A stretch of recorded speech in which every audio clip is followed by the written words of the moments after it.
am the handsome liberal, depending on who you ask. We're going to go ahead and start the show right off. Blue One Banks. Appreciate the good galaxy. Thank you very much for starting the show off right.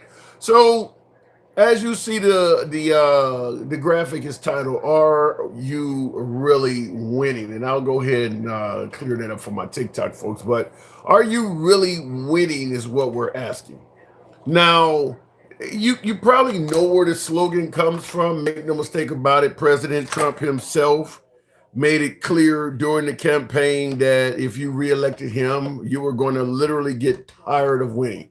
We're going to be winning so much you're going to get tired of it. So he has been in office now over a quarter of his second term. So clearly he's been in office long enough to ask that question. Are you really winning? Now, as I stated a few times already, I do want to hear from MAGA on this as much as possible, or certainly conservatives that may have voted for Trump, because all voters that went with Trump were not necessarily MAGA. Some folks just seen Trump as a better option than anything the liberals had to offer. So we do want to talk to those who voted for Trump and ask that question: are we winning?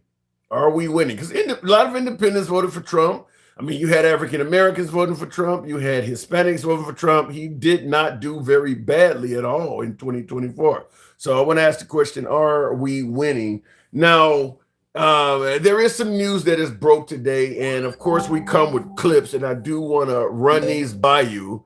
But that will be the "Are You Winning?" will be the theme of today's show. But this one broke, I don't know, 9, 10 hours, sometime early afternoon. This particular story broke. And if I can actually find the right one to queue up, I don't know, did I lose the story? But this particular story broke, and oh, there we go. So this one broke, and I think some of you heard it, but it certainly sheds a lot of light on what's going on in Iran. And to some degree, why are we there? We have breaking news. Top counterterrorism official Joe Kent has resigned over President Trump's war with Iran. The director of the National Counterterrorism Center posted on social media saying, quote, Iran posed no imminent threat to the U.S. He also says it's clear we started this war due to pressure from Israel. Let's bring in White House correspondent Karen Travers for more on that. Senior Pentagon reporter Louis Martinez and ABC's Patrick Reevell in Doha, Qatar as well. Okay, so we don't really want to hear ABC's opinion, but we do want to discuss the fact that his counterterrorism center director, this person is the director of the National Counterterrorism Center. Now, we've been told that Iran is the largest state sponsor of terrorism. So this is the director of National Counterterrorism Center. So this person would obviously be in the know in regards to anybody who poses a terroristic threat to the United States. This is the director of National Counterterrorism. Joe Kent was his name. His post, and he kind of took a page out of our president's book, where he did his bidding, his business online. You know, it used to be, back in the day, you gave a 2 weeks notice, you went and met with your boss. You submitted a resignation letter. These guys are doing this shit online. I don't know what day and age we're in now where these guys are hiring and firing online. So what do? You walk outside of your company, you walk outside of your employment business, and you just yell in the street, I now hereby resign. Why are they letting the world know that they're resigning in this manner? I've never seen this. I thought we always gave a 2 week notice and did it privately. And when it came to being terminated, they called you in the office and they let you know. So these guys are doing all this shit online. So this is a different day and age. But anyway, here is what the director of National Counterterrorism stated today. This came in today. After much reflection, I have decided to resign from my position as director of National Counterterrorism Center effective today. So he didn't give no 2 week notice. He sent the letter and was quitting in the letter effective today. He says, I cannot in good conscience support the ongoing war in Iran. Iran posed no imminent threat to our nation. And it is clear that we started this war due to pressure from Israel and its powerful American lobby.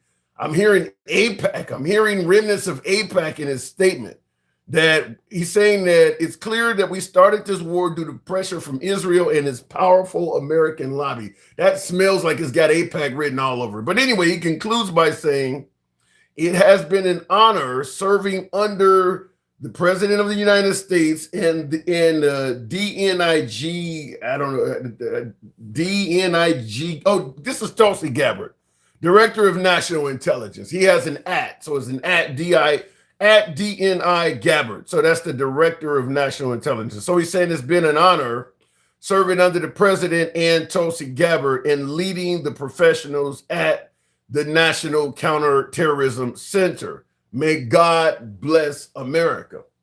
So we do have to ask the obvious question.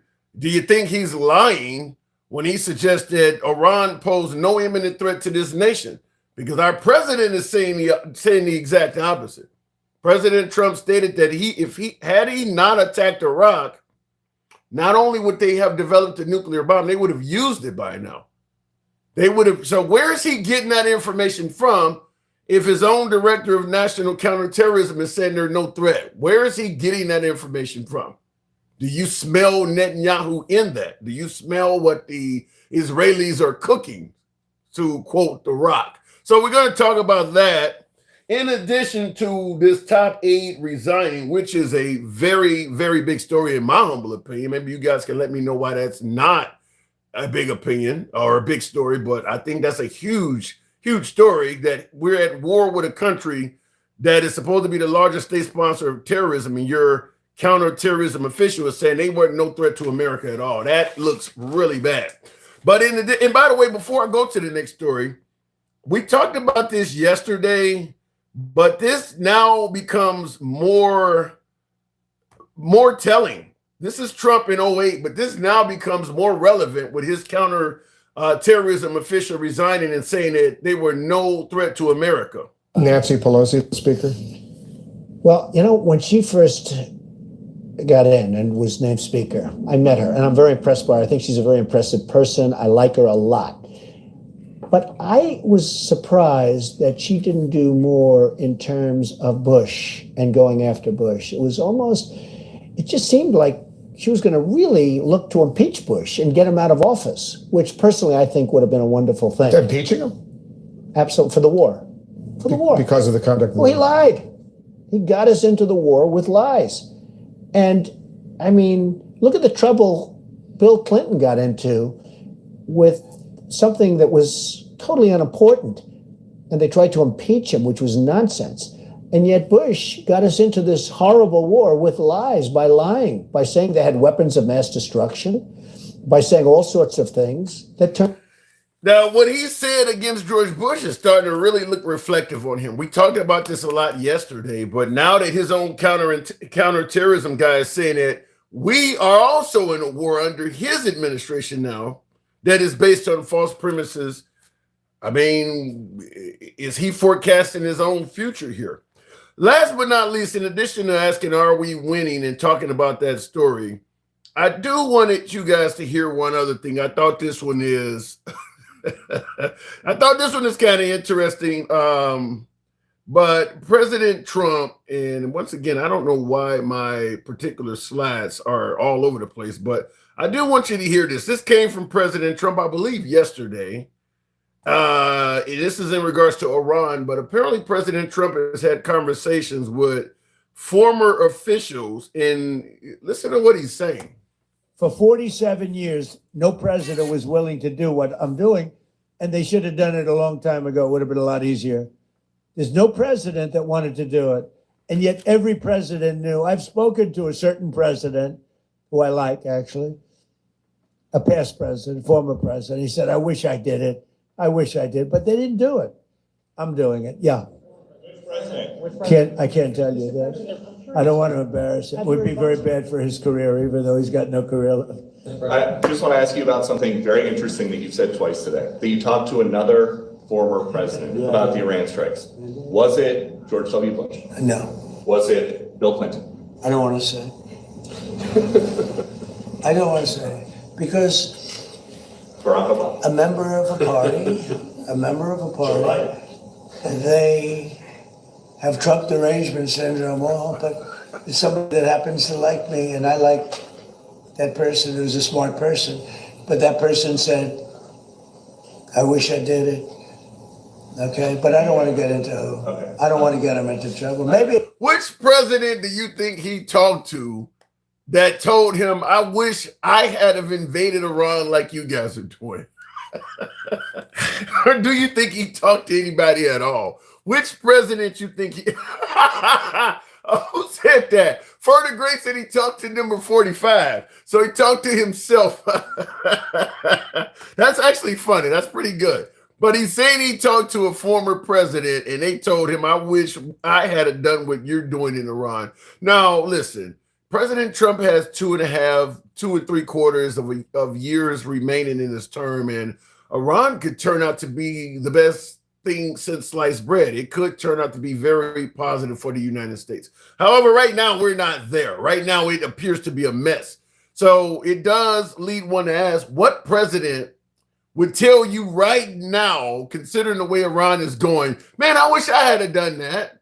Now, I can see if it turns out great, where America is all of a sudden dominating in the Middle East, and it has a great ending for the United States. We prevent them from getting atomic weapons. The people of Iran are liberated, and all of that. If all of that happens, I could certainly see some president potentially coming forward and being like, damn, he showed it could be done. But what president right now in the middle of incredibly high gas prices and chaotic bombings and things going, man, I wish I could have done that. Does it make sense to say it right now? So I do want to talk to you guys about that. I don't know what president he talked to. I will just state this before we start taking calls and going into comments. All of the living presidents have had aides come forward and say, he didn't talk to us. So in honor of, award-winning R&B singer Shaggy, it wasn't me. They're all coming forward and say all of the aides of the living former presidents, Bush, Obama, Biden, and Clinton. They've all come forward and said he didn't talk to me. So who knows where this conversation went? But he says he's talked to one of the former presidents, and they wish they could have done. They said they wish they could have done the same thing as him. And I see Kareem the Dream, you also said number 45. So anyway, you guys know how the program is ran. We're going to go ahead and get into the thick of it. We don't block, ban, or censor any damn body on this program. We've been all about free speech since day one. We're also MAGA friendly. Been MAGA friendly since day one. Always have, always will be. MAGA are my preferred guests today for certain, because I want them to answer this question. I want to hear from as many MAGA as possible in regards to the question of, are you really winning? Because Trump stated if you vote for him, you're going to literally get tired of winning. So I do want to hear from as many MAGA and Trump supporters, conservatives alike, MAGA and Trump and conservatives, independents, Black MAGA, Hispanics from MAGA. No, it doesn't matter. So I do want to hear from as many of them as possible. We know the liberals are going to have a different opinion on this. So I do want to hear from some MAGA in the comments, and feel free to call up if you will. But we're asking, are you really winning? So as I stated, we don't block, ban, or censor anyone. Our calls go left of Bernie Sanders to I'm having a dinner with Q. You can be critical of anyone on this program, including yours truly. Tap the screen, get the likes on up to 15,000. We'll take the first call at 15,000. If you're watching on YouTube, feel free to smash that like button. Helps out the algorithm. I need it today to bring in more MAGA. So if you're watching on YouTube, please smash that like button. It will certainly help out the show. Doesn't cost you a dime. Looking in the comments, Trump has had the same stance on Iran since the 1980s. Same stance all Democrats had on it. Okay, fair enough. I don't know if that answers any of the questions we're asking, but you are right. All of the American presidents, mostly in our lifetime, have been flat out saying that Iran could not obtain a nuclear bomb. That's been the going statement from all of the former presidents, even some of them that are deceased now. I believe from Reagan on out, So that would be George H.W.'s in there. All of them have said that. However, that doesn't answer the question we're asking today of why his director of counterterrorism would say that they pose no imminent threat to us. He's making it clear that Israel is what goaded Trump on to starting this war. He's making that clear through Israeli lobbyists. That's one of his top senior officials saying that. So when you say educate myself, and I looked at it in the comments, Mary Reber, when you say educate myself, if you go and do your research, it's going to lead you to this counterterrorism official. I mean, that's going to be part of the research is going to come up, that his own counterterrorism official said that the Iranians were no threat. You're not going to get much more education than a top official in his cabinet. So where else you want me to go? So that's going to come up. Gas is $5.69, the most expensive it's ever been. You must be in Cali somewhere for a double whatever it says. $5.69. That's really expensive for gas. Wow, that's a lot. You have 57 people watching you. You are the same loser as Trump, says Rita. Well, we do have multiple streams going, Rita. So overall of the streams, it's about 1,000 people. So you just happen to be on a stream that's still building up. But appreciate your comment. Trump begging other countries for help, and that did not go well. Get us up to 15,000 on TikTok. We'll take the first caller. Tap the screen. Let your thumbs not be lazy. But in regards to what a CN874 said, Trump begging other countries for help, that did not go. That went so poorly that President Trump retracted his statement after asking all of the nations to help. He came back and said something, and I think we talked about it, that, I don't know, to some degree, some might even suggest is downright insulting to the nations. Macron about the coalition to reopen the Strait of Hormuz. Yeah, I have spoken to him. He's been on a scale of 0 to 10. I'd say he's been an 8. Not perfect, but it's France. Are you We don't expect perfect. Are you confident that France will help with the reopening of Strait of Hormuz? Yeah, I mean, sure. I think he's going to help. I mean, I'll let you know. I spoke to him yesterday. I don't do a hard sell on them because my attitude is we don't need anybody. We're the strongest nation in the world. We have the strongest military by far in the world. We don't need them. But it's interesting. I'm almost doing it in some cases, not because we need them, but because I want to find out how they react. Well, this was from yesterday, and you hear him saying, he'll give France an 8 out of 10 and all of this, and he think they're going to help. Well, they've come back and said they're not helping. Every single nation Trump requested for help to get the Strait of Hormuz back open, they all said no. Germany, South Korea, China, you hear we talking about France here, they all said no. Most of them are NATO member allies. So he got rejected from NATO. He got turned down by our allies. The United Kingdom is in that bunch. He got turned down by NATO. So that's probably a first. That's probably the first time America has ever asked for help from NATO and got rejected. I don't think that's ever happened before. So when folks say that Trump is going to go down in history, the greatest or whatever, this is going to be on his legacy. First president to ask NATO for help and get rejected during the war. Shirt 14, appreciate the hat and mustache. Yeah. And thank you, folks. Help your boy out with the hat and mustache goal. Going straight to the box, we'll go to Doomsday Minute. Good evening, Doomsday. Welcome to the program. Thank you for crashing that panel earlier today. I mean, I have never seen he nuked the entire panel. Me, you, a couple other people you and I both know, he absolutely hit the eject button on his entire panel. So, and that was all you. Well, and for folks who doesn't know what he's talking about, generally when I'm not doing my own lives, I go to MAGA lives. I don't really talk to a lot of liberals. I go to MAGA because I like the healthy back and forth. And what he is saying is the host kicked us all off. And listen, Everybody. I got called all kinds of names, which is what happens to me on MAGA Lives. I'm okay with it. I get censored, mics get muted. So I just always say, don't ever let anyone tell you that only liberals believe in cancel culture. I get canceled on MAGA Lives all the time. So it happens. 100%. Yeah. 100%. I witness that all the time with you. Weak sauce. If you got to do that, it's your weak sauce. So let's get into this. Okay. So since 1984, every EU country and the United States has designated Iran as a state sponsor of terror. Fact. In EU's case, those countries kind of get around it a little bit by designating the IRGC, the government of Iran. Okay. So they separate the people. We don't really bother doing that.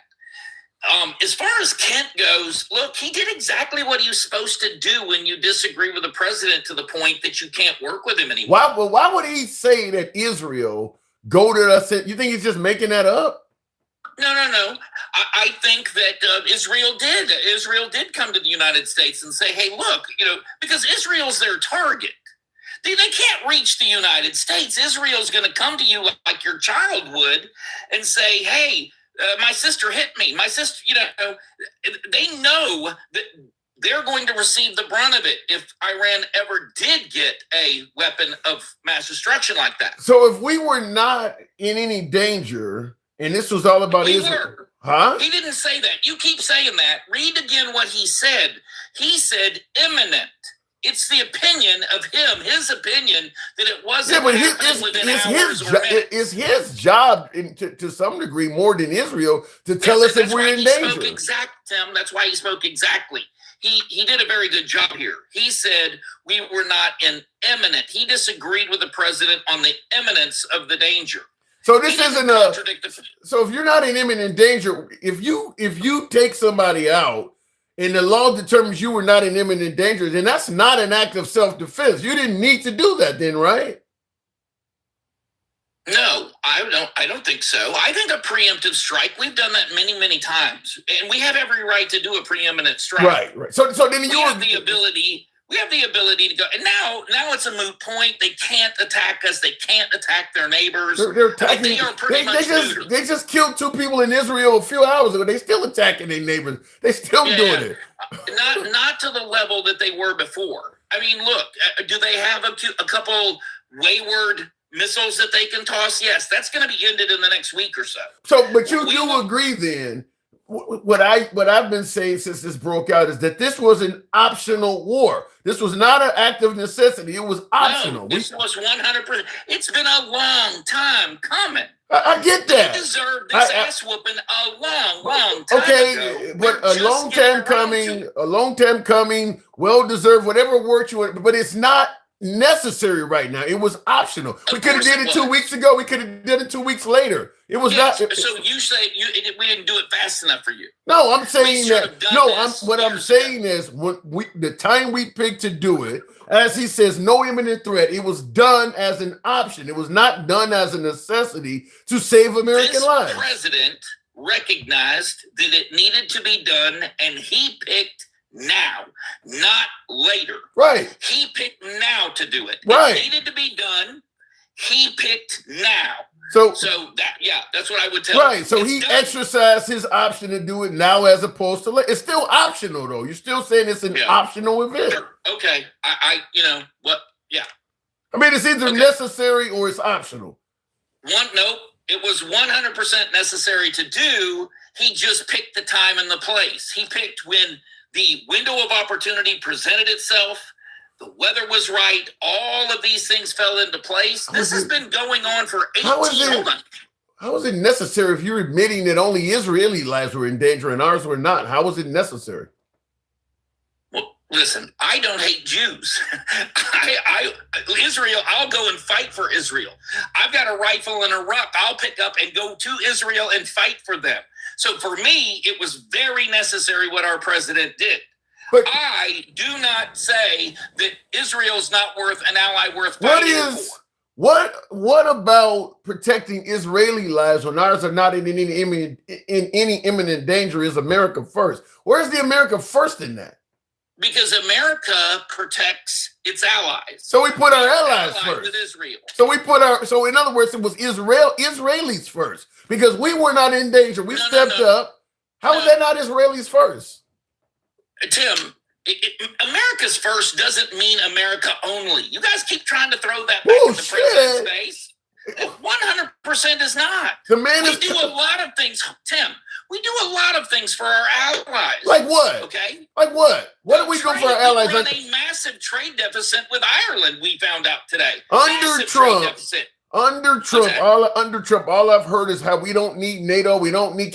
What have we done for our allies under Trump? You're saying we do a lot for our allies under Trump. What have we done for our allies other than this war? And how many weapons did we send to Ukraine? Under Trump, we reduced them significantly. I'm sorry, we still send massive amounts of weapons. Now they pay for it. You're not sending them anything. So you went from helping them. We just went in and freed the country of Venezuela. That's not an ally. Venezuela's not an ally. Venezuela was not an ally. They are now. You really, go to Venezuela and ask them if they're an ally now. You really believe? No, Venezuela is a country that has been punked out by America, and they're doing whatever. I don't see them as an ally. If they really needed money from us, or if somebody attacked them, other than to protect their oil, I don't think they are self-sufficient. Because of us, they are self-sufficient. I don't think we give a damn about the Venezuelan people. I don't think they're an ally. No, we give a damn about America. You keep crying about America first. That's how we are. That's how we exhibit America first. They owed us money. We went in and said, America first, give it. We did the same thing in Ukraine. We did the same thing in Europe. Watch what happens with European nations because of this little, we did a test of the emergency broadcast system. We did a little test. How many of our allies are only our allies when we send them checks? When we are doing things for them. Tim, you gotta buy your friends. I don't have to buy my friends. I don't see us viewing NATO member nations as an ally under Trump. Before this so-called test you're talking about, all of Trump's references to NATO were negative. He's been saying we need to get rid of NATO. They're not. He never viewed NATO as an ally. Why should they come running to help him? He's right. He is 100% correct, by the way, and they proved it to you. And by the way, NATO didn't tell Trump no. NATO told Tim no. He told me no. I don't buy that. He told this country. NATO told this country no. I don't buy that. So stop trying to make that Trump.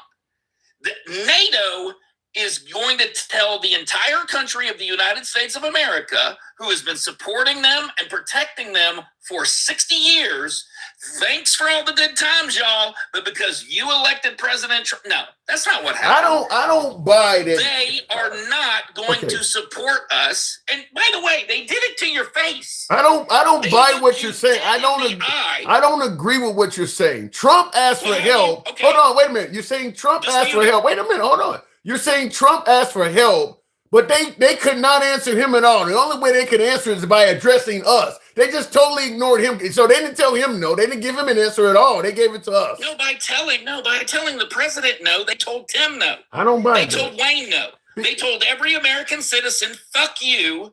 We don't think we're going to help. Let me tell you why I disagree. They didn't tell every American citizen no because we didn't ask for help. We don't want the war no more than they wanted it. I asked for help. They asked, half of the country, they told no, and you're in the other half of the country got told no too. Okay. No, we didn't get told no. I'll tell you this. We are one nation under God.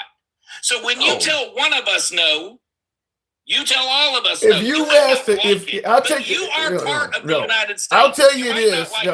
I'll tell you this. If you ask most liberals, did they want those countries to say yes to Trump or say no? Most liberals wanted them to reject Trump. Okay, you can agree with them, but your mama told you no. You may agree that you don't want your brother to have a lollipop. You don't want your brother to get a bowl of food. But guess what? Mama done told you both. Okay. So in other words, you guys want to go take the ship. So in other words, they told. Right. So in other words, those countries told the Democrats what we wanted to hear. So the Democrat side is happy. Yeah, that's very convenient. Okay. I mean, and by the way, just showing you guys, it should be very alarming to you that your allies, the people you keep touting as allied to this country, because Republicans have known this for a long, long, long time. The only way that they are allied to us is when we send them money and we send them military and we protect them. You guys got a front row seat to see for yourselves when we tell you they are not your friends. They are not your friends. Why did they answer the call when George Bush asked after 9/11? Why didn't they tell him no then if they're not our friends? Maybe they were allied then, they're not now. What changed? What do you think changed to make that happen? I think that the very limited, they did what they could. I don't think many of them. Let me tell you You're something. asking me a question. Okay, I'm letting you Let me answer. the question. Your answer's just funny. I'm listening. They Your answer's helped funny though. During Desert Storm, for example, they helped in the limited way that they could. But now, number one, they are much, much more liberal than even you. I mean, you really aren't liberal compared to the EU. You would be far right over in England. You would be far right in some of these countries. Yeah, I agree with that. Okay. I'm glad that you do, because it is the truth. They are free, and in Canada, it would be even worse. So we have swung. Our country is still swinging way, way more to the right. Most girls like you that. know. Most girls Say like again. that. Most girls like that. I think you're missing. Swinging to the right? Yeah, I think you're missing something though. When I ask you More what, straight down the middle, if you want to know. R.I.P. Diddy. Here's what I think you're missing when I ask you what changed between them helping Bush and all of a sudden on Trump. You're excluding all the horrible shit Trump has said to those world leaders. You're excluding. No, I'm Well, No, I'm not. And that may be a reason. Listen, it ain't a reason. Okay, you're also excluding that under Trump, he threatened to conquer a NATO member state. Nobody else done that. There's a consequence for that. I know, but now we know that fellow NATO member that wasn't paying their share and really wasn't any of our ally to begin with deserved every bit of what they are getting. So you believe that even after you shouldn't feel so bad. Hold on, you shouldn't feel so bad for Denmark because they had no intention of actually being our ally. That's bullshit. They lost per capita more deaths after 9/11 than any other country. That, and I've yet to be able to find that. I'm going to keep looking. Look for that. But you actually believe NATO? Hold on, wait a minute. You actually believe NATO should have came to our rescue after threatening to take Greenland? You think they should have just ignored that, huh? Well, no, I think that should have been a wake-up call to them. What should they have done to the United States for doing that?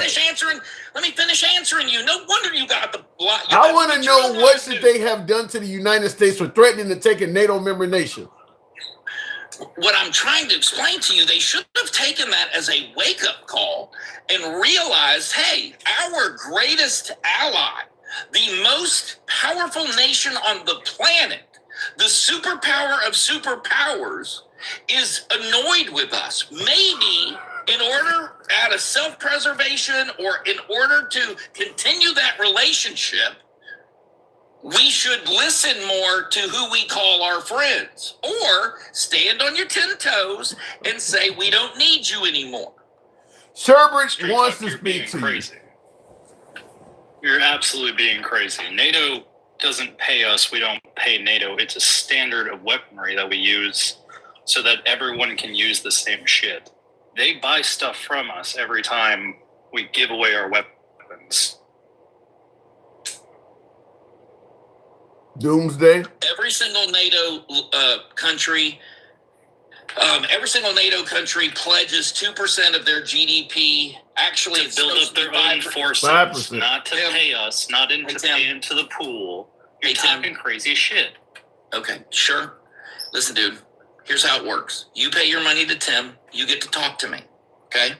But you can't interrupt me while I'm But schooling. I can explain myself. Okay? You're not when I'm schooling up at the me. board You're just talking explaining to shit. you how it works. Okay, let you me do let, not let want me to go have- ahead. not I'm, be hold on. I'm the moderator. Let me go ahead. Let me go ahead and moderate. Let me moderate. Okay, answer his question, Doomsday. I give you 30 seconds, then I give him time to respond. 30 seconds as well. So, what are you trying to say, Doomsday? What I'm trying to say is, if you signed a NATO agreement, a pact, a treaty, and in that treaty you pledged to do certain things, and you do that. The United States did that in this case with every single NATO country pledging 2 to 5% of their GDP. Most of these countries have never chipped in a dime. Now, I don't know about SHIRB. But I've walked the halls of NATO headquarters. I've heard those countries talk about the fact that they don't pay, and it's a laughing stock, and it's an absolute joke to them and their country. So I don't know what you're talking about, but I have a frame of reference here. Go ahead. Sherbert? I just don't believe you. No, I don't. Okay. Okay.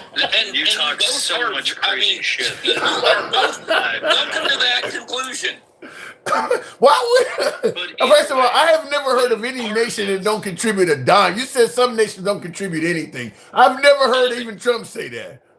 Yeah, no, he has said that multiple What times. nation doesn't They contribute do not anything? meet their obligation. Now, look, does that mean that they don't contribute? wait, Maybe that's a little You made a claim. hyperbolic. I don't know Which the country exact doesn't numbers.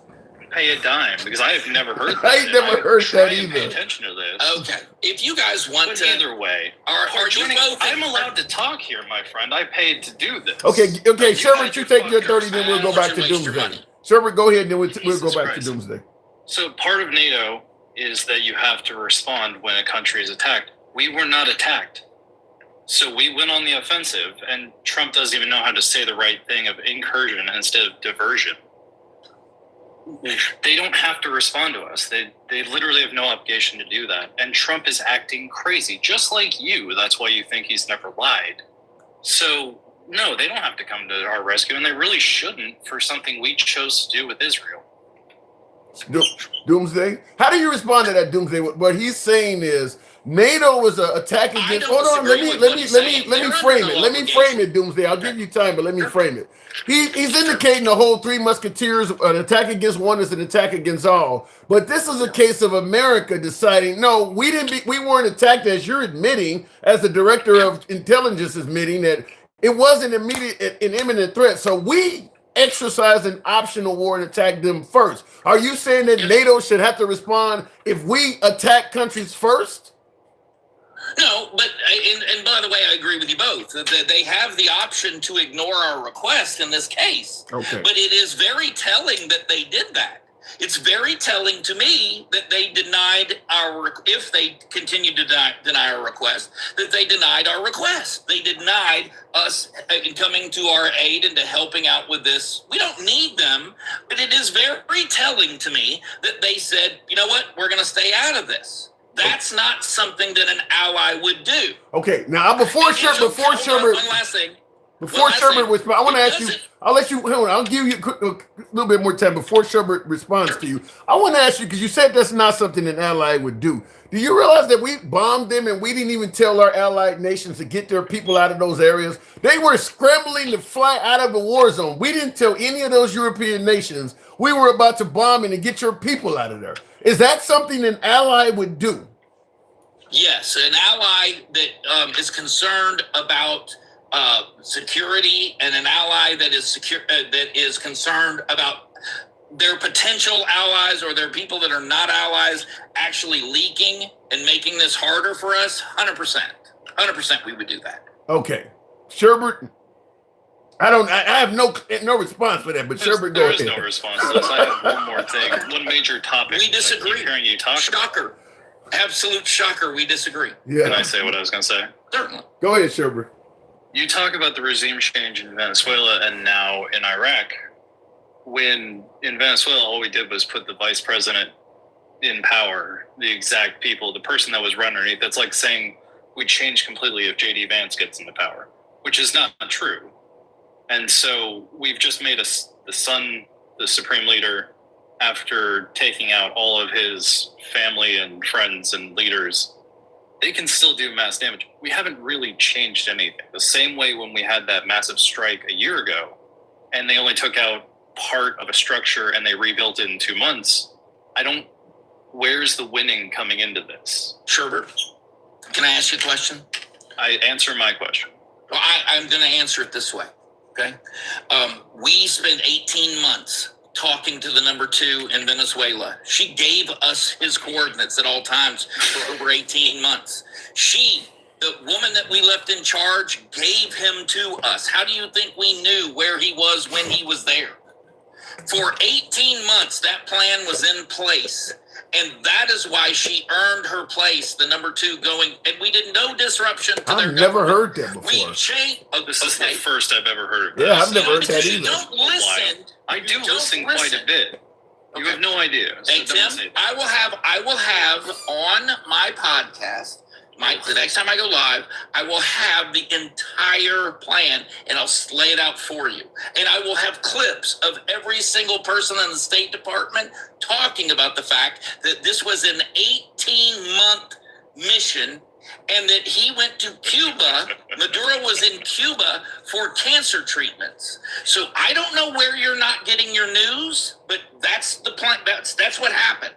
I take in Why quite a do bit you of think? sources. Let me interrupt both of you. Let me interrupt both. Hold on. Let me interrupt both of you folks and ask the whole panel. Has anybody else heard that? By way of yes or no in the comments, has anybody else heard that the vice president sold out her president, and that is what led to him being captured? Has anybody else? Because maybe I am not doing the research. I have never heard that before. So let me know in the comments. Has anybody else heard that story?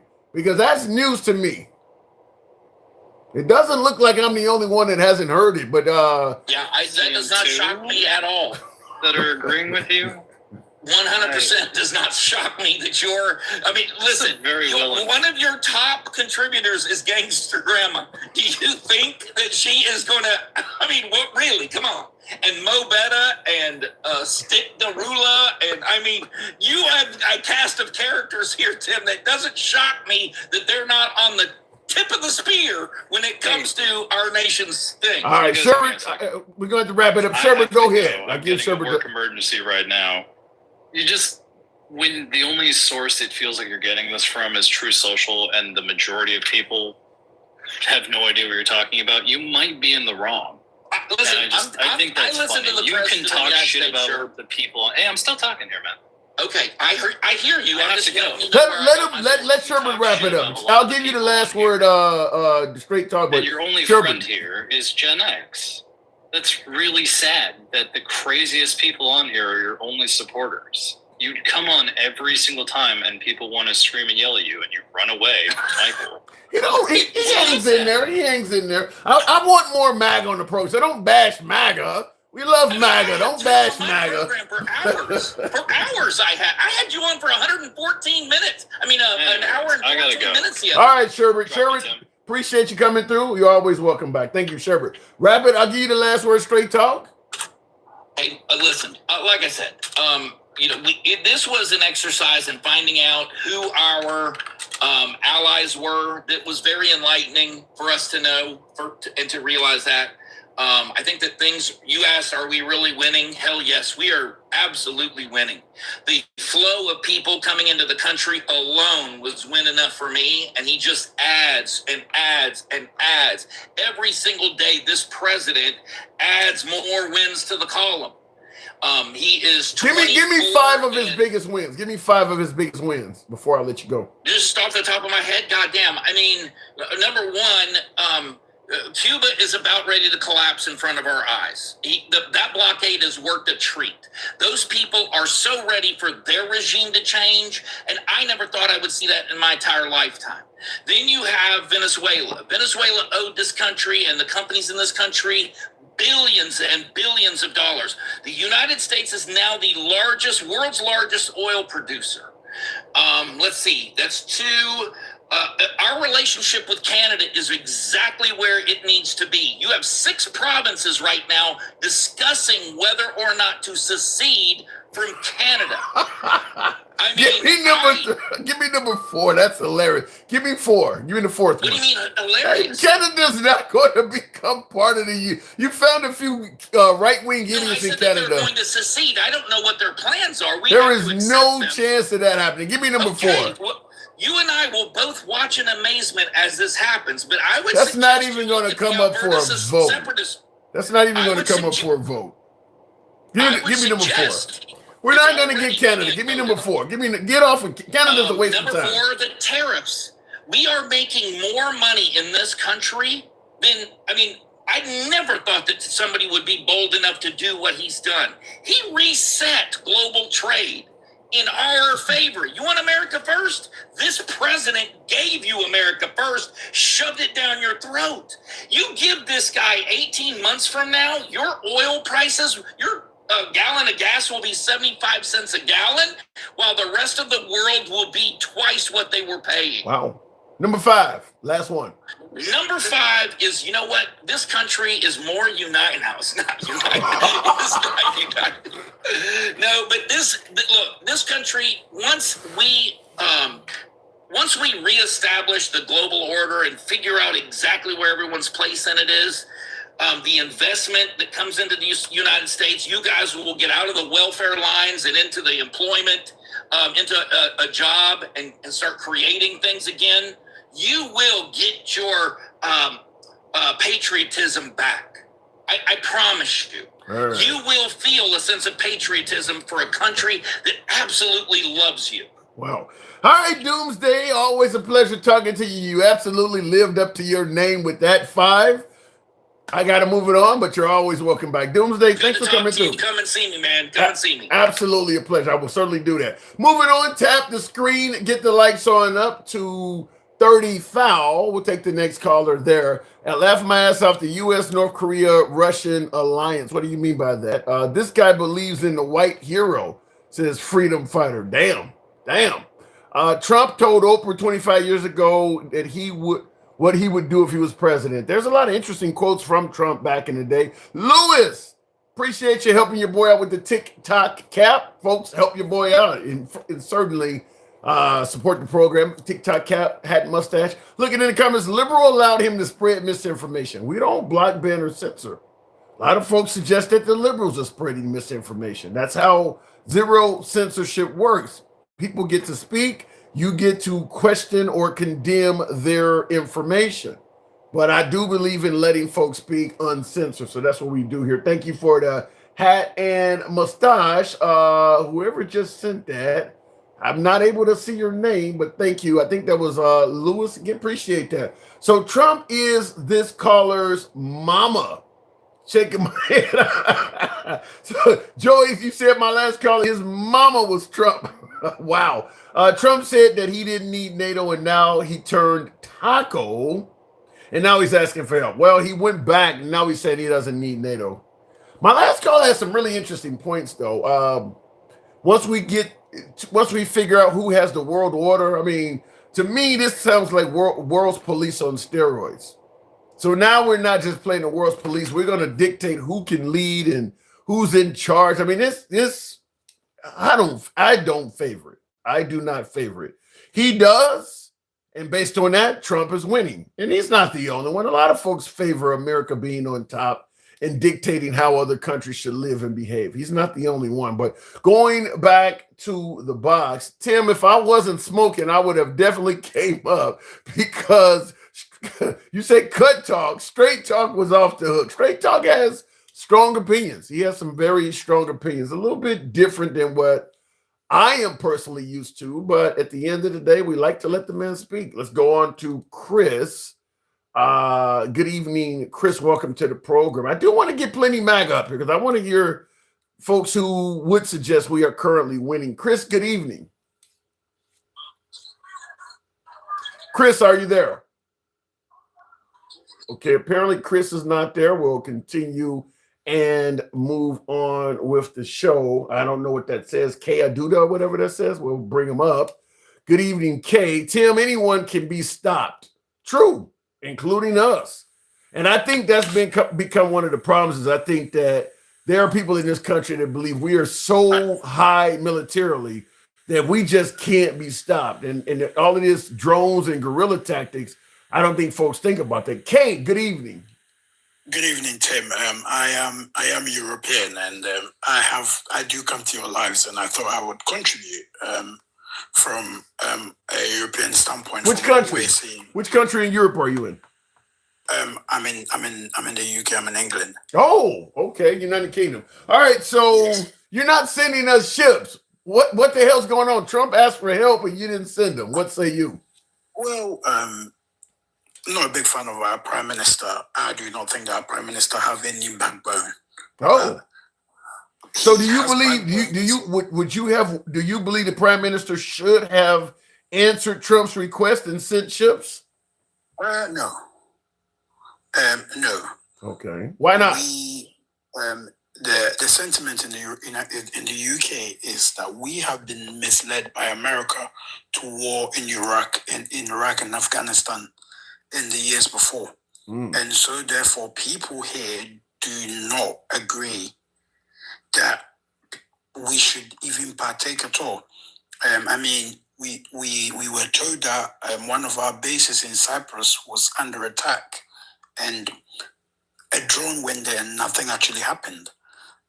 If I work across Europe, and I work in an industry where most of my people that I work with are based in Cyprus, and I'm reliably informed that with what we're seeing, the US and Israel are not really winning the war, because there's a lot of crossings from Haifa in Israel onto Cyprus happening, and people can see drones going towards Israel all the time.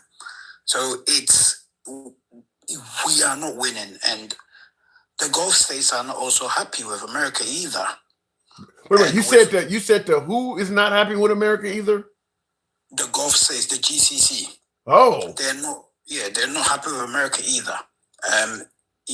From the financial sense, you can see that most Gulf sovereign wealth funds are invested in BlackRock. They've been trying to pull out for the last 2 weeks now.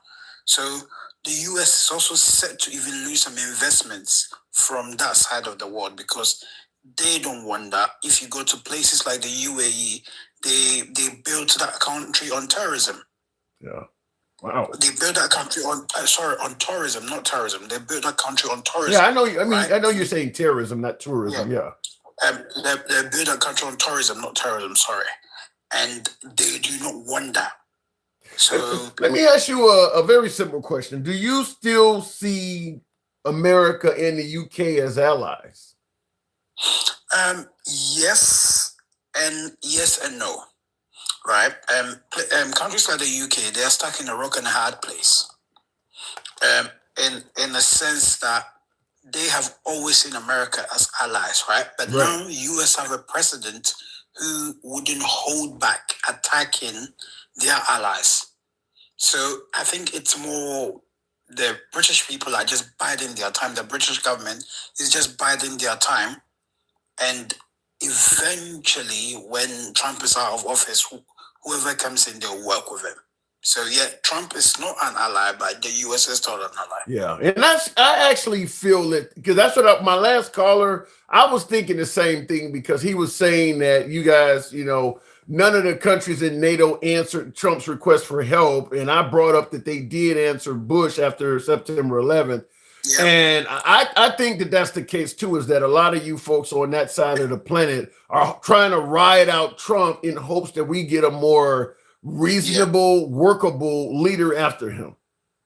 The UK did say 2 weeks ago that they were sending a ship, and then all of a sudden they came out and said the ship cannot depart for another week or two. So they are all just like waiting around to see what happens. Yeah. I don't think that they really want to support. Let me ask you this way: what is your country? I mean, you can't speak for every country, man, but what does your country, as in general, think of President Trump? It's I think like the US is also quite divided. Some you do get people that do think that Trump is it's great for the world for various reasons, and then you do have others who depends on where you stand. I think from conversations that I've had, a lot of people who stand on social issues, people who do tend to be against LGBTQ and all of that, Yeah. seems to be on the Trump side of things. And then you do see people who also talk about. Somebody's just said the city of London, who looks at things like economics, are also against Trump, and they don't think that Trump is good for business. What did they think of Obama? Was it similar, or I mean, divided aspect? Was it kind of similar with what Obama as opposed to Trump? I do think that, I mean, Obama's presidency, 2008 coming up, I was quite young Okay. at the time, but then most people did still see America as an ally compared to what is happening now. What about Biden? Uncle Joe, some people just thought he was too old, and there was there was a puppet behind him. That is a sentiment that most people do share. What is your opinion on Israel? My opinion on Israel is I am black man. I am African. I was born in Africa, grew up in the UK, and Western TV has always told us that Israel was under attack. Has been under attack until we've had to grow up and learn, especially the history behind all of those things, right? In school in the UK, we were taught about the Balfour Declaration, which basically made Israel a state. And we were always taught that it was the right thing to do. But looking at what's happening, it's not. And I'm sure you've seen in America that in the UK, we've had some of the biggest Free Palestine demonstrations ever. So so there's plenty of you folks over there that are not favorable to Israel because of the whole thing with Gaza. Yes. Wow. Yes, and this has made it worse. I personally know Orthodox Jewish people that are against what happened in Gaza and are also against what Israel is doing now. I guess another question I want to ask, consider we're at war with Iran from the notion that we didn't want them to obtain an atomic weapon. Do you guys have the same view of Iran as, say, America? Like, do you folks, because you're a lot closer to Iran, do you feel that Iran is a major threat to you? I think we felt Iran was a major threat until the Obama deal, right? Where they basically came around the table and sat down and did a deal. And so then Trump came and ripped up the deal. Trump claims that Iran was not following the provisions in that deal. Is that your same sentiment on that Trump did the right thing because they weren't following it? Trump lied. Trump lied about that whole thing, because if you know very well, most of the uranium was being sent to France under that deal. Right now they are not. And then also Iran, after that deal has been ripped up, doesn't allow UN inspectors to come in. So we don't even know how much uranium enrichment they have now. Wow. So even you guys across the pond, so you do also believe that, because there's a lot of people in this country, the Trump supporters believe that what he did was the right thing, but his detractors agree with you that Iran was actually following the deal. And I guess I would try to get you to speculate, because even here in America, I don't even know the answer to this, but why do you think Trump would rip up the deal if they were following what was in it? It makes no sense to me, Tim. It makes no sense why he rip up the deal. I look at that deal as it was a very that deal from I look at it from the financials. I work in financial services, right? from financial services standpoint, and what the markets did, it was a deal that was Obama did that deal to fuck Russia up, right? Okay. Because you need to look at oil prices at that time. Russia supplies gas to Europe. The price of Europe is a derivative of oil. It moves in line with oil. Oil was an all-time high. It was one afternoon in it must be 2014 or early 2015, where that deal was signed, and that deal saw Iran, which has a lot of oil, second biggest producer after Saudi Arabia, America allowing them to sell oil to their allies, and that brought oil prices down, which also brought the prices of natural gas down, seeing Russia in one afternoon cutting interest rate twice to save their economy, and their next budget reading also saw them reducing their defense spending. So I have always been of the view that Iran, Obama at the time, did something that I would have thought a Republican president would do, because from what I know about American history, from McCarthyism, Russia was the ultimate enemy of bringing socialism or communism to you. Yeah. So this was something that I reckon that it was a Democrat who would have done that, a Republican who would have done it, but that came from Obama. So for my opinion was Trump would have even come and did something far worse. Apparently, yeah, I don't, like I said, we did speculate. I don't know why he ripped the deal up either. It could be some of what you're saying. I mean, there could be some kind of reward on the back end. It could have been for Israel, because Israel does not want Iranian harmony. It's a good, but it's what I do find interesting is you guys know a hell of a lot more about the goings on in America than we don't know a lot about your country at all. You clearly know a significant amount about our country, not to mention some of the world affairs that we're involved in. So, luckily for us, our news doesn't depend on where you are. It's not. We don't have Fox News on the side, and you can really do get some independent. You have isn't Sky News coming out of your area? Sky News is here. BBC's here. I like to use the term that over here the left and the right are not 10 windows apart like they are in America. They didn't used to be like that here until Obama, and it just went worse with Trump. But once you put the first black guy in it, that's gonna come with its own consequences. And then you get Trump in there, and he just took it to a whole new level. So we didn't, in the Bush administration and Reagan, we didn't used to be as divided politically as we are now. So it's happened in our recent lifetime as well. I do gotta move it on, but this is our first time talking, right?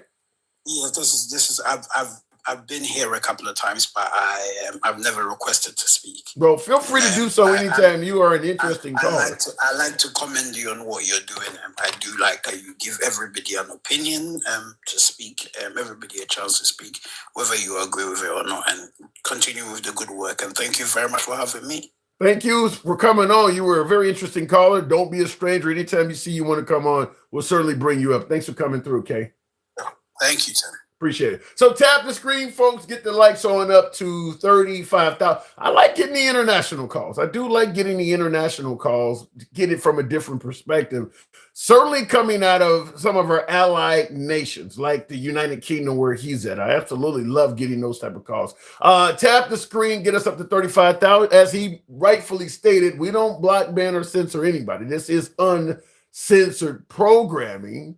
If you enjoy hearing dialogue from all sides of the aisle without any concern of the host trying to block, ban, or censor you, we don't mute our guests and all of that crap. You're in the right place. I'll ask if you're watching us currently live on Instagram, TikTok, or Substack to follow the program. If you happen to be watching us on YouTube, give your boy a sub. And for my YouTube viewers, smash that like button. I need you to do that. It helps out the algorithm. We want to get some MAGA up here. So certainly smash that like button if you're watching us live on YouTube. Trump said he didn't need NATO. Yes, actually, this didn't skip forward. There we go. Saran has had full access to plutonium in order to create power stations. However, they have habitually enriched uranium, which is for one purpose only. I don't know. I just say this. We've been hearing from certainly from Netanyahu in Israel, but from some previous American presidents that Iran is only a few weeks away from obtaining a bomb. For about, almost 2 decades, we've been hearing that. They've always been just right on the cusp of getting a bomb. President Trump made it sound like they were right there in June of last year when we bombed them. And he obliterated their ambitions and set them back decades. 7 months later, he's bombing them again, telling us the same thing he told us 7 months ago. So I'm just going to tell you, I don't know what to believe because our presidents, and this isn't just unique to Trump, but they keep telling us Iran is that close. Now, Trump took it a step further and stated that had he not bombed or attacked Iran 2 weeks ago, that they would have had obtained a nuclear bomb by now and would have used it. I don't know where he got that from, considering what his counterintelligence official resigning today just said. But he said they would have gotten a nuclear bomb and would have used it by now.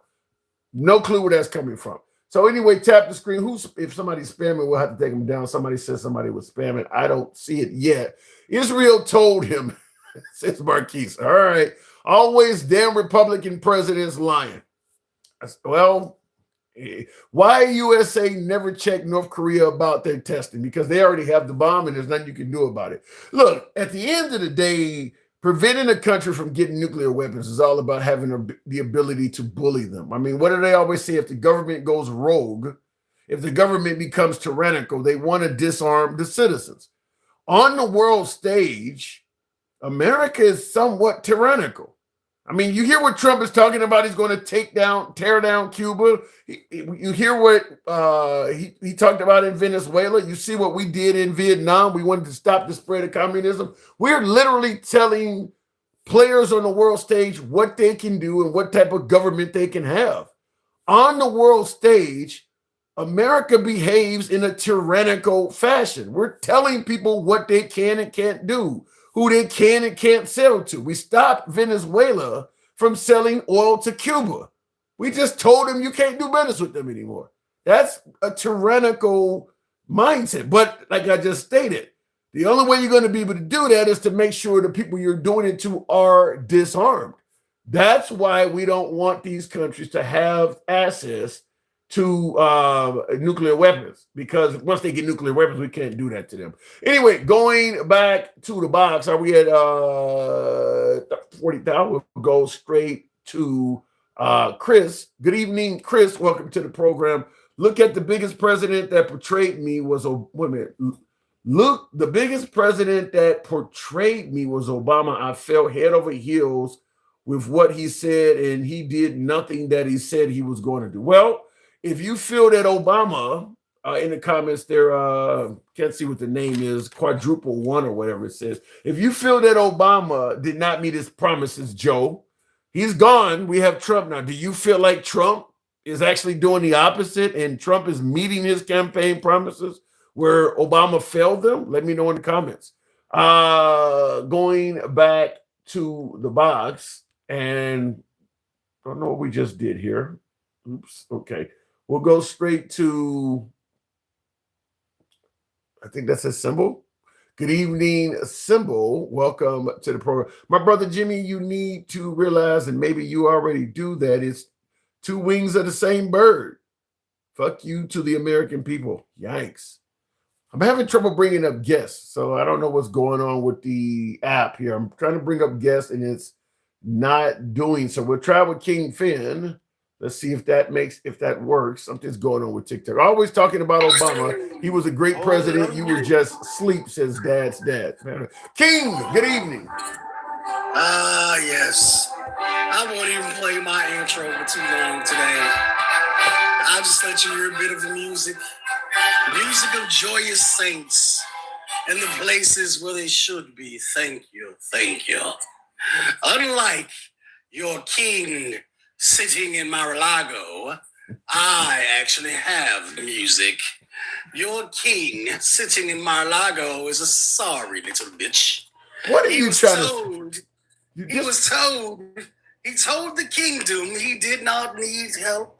The other people in the kingdoms and other kingdoms, other places, he did not need help. Now all of a sudden, your son king needs help. What is that? Bullshit is what we call it in my kingdom. Bullshit.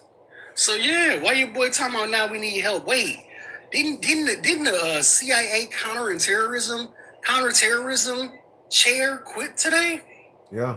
Was that? Did he just? I wonder why he quit. Well, Could it possibly you don't be have to because he wonder. told him- You don't have to wonder why he quit. His name is Joe Kenny. Said after much reflection, I have decided to resign from my position as director of National Counterterrorism Center effective today. I cannot, in good conscience, support the ongoing war in Iran. Iran poses no imminent threat to our nation, and it's clear that we started this war due to pressure from Israel and its powerful American lobby.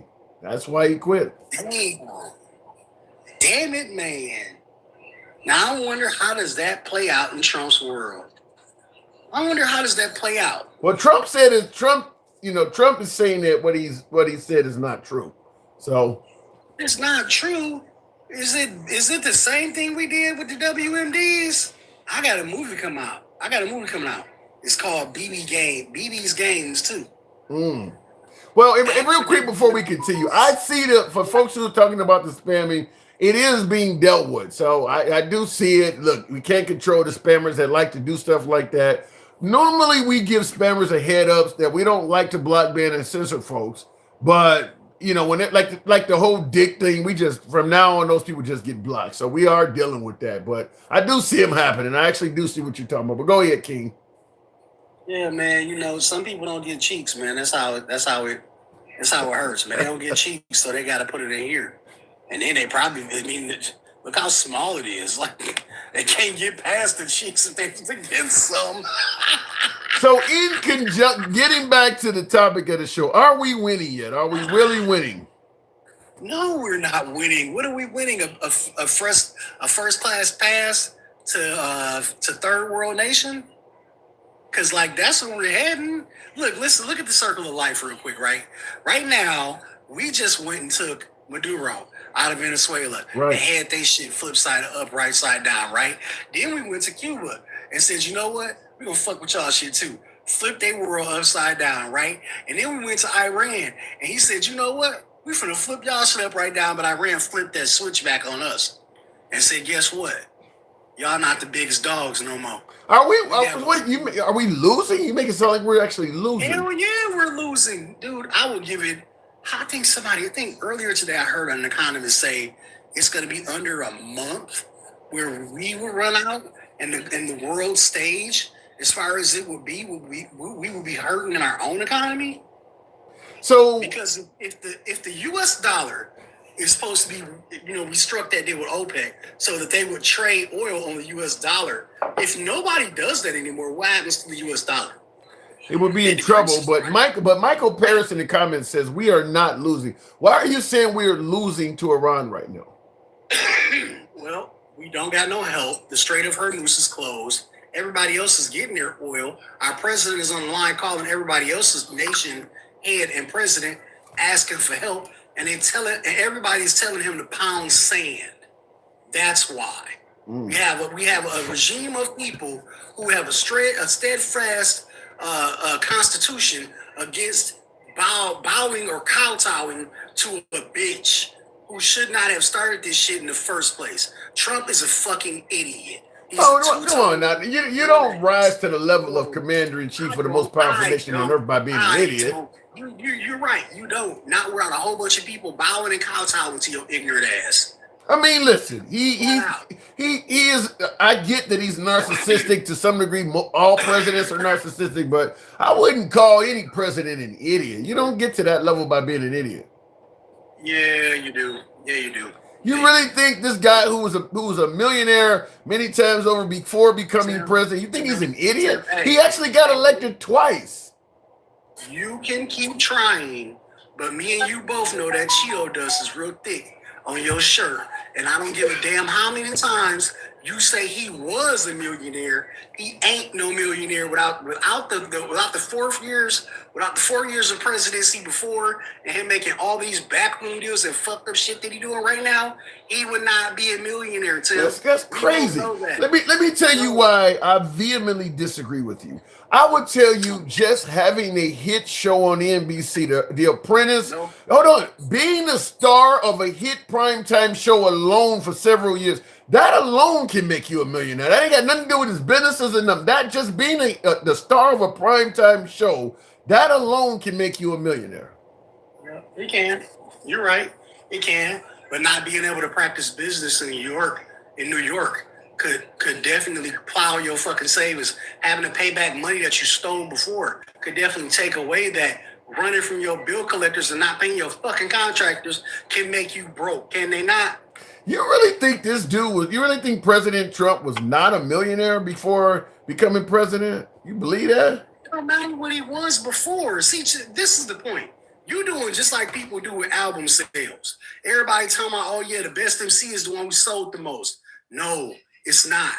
In music, the best MC is not the one who sold the most. The best MC who is the one who makes the most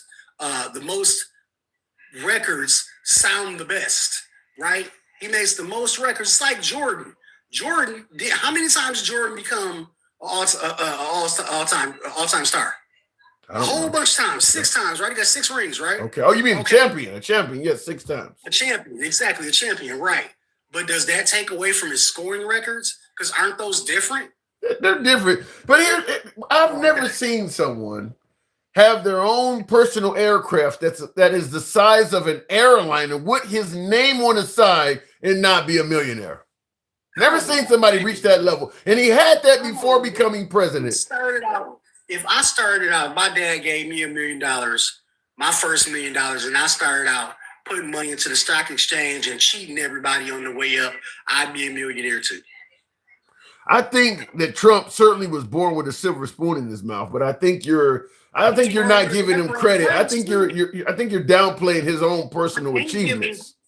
I can't give him credit for not putting in work, for overseeing shit that he wasn't doing. Because when did he get his hands dirty? Let me ask you that. I mean, he's a business guy. Do business guys usually get their hands dirty? Some of them do, yeah, depending on what their business is. I mean, he's white collar all the way around. I don't know about white collar. That shit look real orange to me. But that's beyond the damn point. You just don't like the man. You just got the you sure you ain't got the syndrome? I don't like people who shit in diapers and throw rocks at glass houses when they don't have shit to protect their own. Well, he does throw rocks in glass houses. I'm not gonna argue about the throwing rocks in glass houses. He absolutely does that. But let me ask you, has he done anything good for America at all, in your opinion? Yeah. Show me. You tell me. I want to know, because I don't see nothing good he did. And Tim, before you say it, I want you to do this for me. Remember, the border being open and closed are 2 different things, and policy and executive order are 2 different things as well, right? So let's go here. The border is not closed, right? It is not airtight closed. Is the border strengthened? You might make a case to say that, but the cruelty in which he did that is the problem which we are looking at now. It's the reason why he tried to say, ICE is, what did he say? It's martial law in Minnesota, 2 people dead, 2 people unalived, more people beat up, hundreds Well, of the 2 thousands people in Minnesota, you talking about Alex Preddy and Renee Nicole Good. I was told by Noam they were domestic terrorists. They were domestic terrorists, according to Noam. Tim, stop all the fluffing, bro. Let the fluffing go. I'm just telling you what we were told. They were, and by the way, folks, help your boy out with the hat and mustache, TikTok, cap go. A lot of slow people. They go, no, I was told they were domestic terrorists. Come on, man. Come on with that shit, man. Stop fluffing, dog. I ain't trying to hear that shit. Did that not happen? Did they not? Were they not referred? Can we not? Come on, man. Be for real. You know, I'm from Minnesota, Tim. You ain't got to do that for me. You know what I'm saying? You ain't got the fluff with me, bro. Fluff with everybody else. Don't fluff with me. I don't need that. I don't need to share Cheeto dust with you, bro. Okay. You want to Let me give you a soft one. Let me give you a soft one. Do you believe biological males should be able to play against girls in sports? Tim, what does that matter? How many times that happened? It doesn't matter how many. Do you believe it should be able to happen at all? How many times that happened, Tim? So should it be able to happen only if so is a few times okay? Name the time it happened, Tim. It has happened. You are talking about 1% of the whole population of this world. And I'm going to be honest with you. I'm more upset that people like you continue to use that small ass point in time and continuously worry about what people do in the damn bathroom other than what your president is doing in the damn ball. But why not answer the question? Why not? Why are you dodging the question though? Answer what question? Should biological males be able to play against girls in sports? Where is it happening? Should it be able to happen? But where is it? You're not answering. You're dodging the question. Without talking about whether it's happening or where, should it be able to happen? Biological male playing against women in a sport. No, it shouldn't. Okay, so Trump has prevented that from being able to happen in this country. How, Tim? When is that happening? See, there you go. See, you tried, right? But you cannot prove that it's happening. Therefore, he does not get credit for it. He doesn't get credit for it, Tim. No. He's actually made it so that what about the notion that underage children could have gender assigning medical care and all of that? Tim, you mentioning underage kids with Trump should never happen. You should never be saying that. There is not one single time that the words underage kid along with Trump should come out your mouth until them Epstein files. All right, let me go into something. Okay, let me strengthen up. Let me strengthen up with something. Making NATO member nations pay their fair share, which is something Trump has done. Did he? Yeah. Did he do that? Yeah. You think so? Yeah, he did that. Do you give him credit for it? Let me ask you this. How many of them are our allies now? Well, you're not answering the first question, though. They're now stepping up and covering their budget. Is that not a good thing? No, it's not. How is that not good? I don't believe that there was a time that they weren't actually covering their budget. I believe y'all all believe that they weren't because he said so. Well, first of all, the nations did not even deny that they weren't paying their fair share in defense budget. So Trump was telling the truth about that, apparently. Was he? I think you just dislike the guy, no matter what. Even if I do, so fucking what? What can Trump do to maybe change your mind a little bit? Give me the big, beautiful obituary. See, he has to die. That's the only thing that can happen. He has to die. No hope for him whatsoever. I don't have any hope for him. What has he done that's that awful, in your opinion, that you would want the man to die as the only solution? Great kids. There's no proof of that. That hasn't been. I don't need proof. I don't need proof because if they think I did it, what you think gonna happen to me? Am I gonna have damn near 3 or 4 decades to run around and make money illegally? Take money from other people, separate children from their fucking families, say I didn't do it, lie about it, get court cases thrown out, play around, wait longer, make more money, make more back deals, put us in a whole nother fucking war. Am I gonna have that same time? No. And I don't disagree to the I don't disagree to the wealthy go the spoils. In the comments though, Jay Sid said, I would rather have the trans stuff than the Iran war. That's a strong statement. Wow. I mean, well, let's think about it this way. If a man is playing against a biological man's playing against a woman in a sport, that's a sport. It's just a game. We're fucking walking around about to go put boots on the ground and I ran for a war. That's not even our business. For some bad intel, by a damn person who's basically a war criminal anyway. Oh, possibly because of them files again. Well, Sleeper 1969 says, what war? You mean operation, right? Oh my God. Yeah, you can think what you want to, but something called Epic Fury. What is that? Don't sound like an operation to me. I think it's called, is it not called Operation Epic Fury? I don't give a shit what it's called. Why are our boots on the ground over there? Why is it that we're asking for help for other nations? Why is it that the Strait of Hormuz is closed? Well, we don't officially have boots on the ground yet, though. Did they not just send 5,000 soldiers over there now? They're not there yet, though. That hasn't officially. I mean, they could be turned away. They could, huh? All bullshit aside, did they not get deployed? Yeah. Oh, okay. Yeah. So yeah. Yep. Okay. That's all I needed to know. So nothing but an obituary.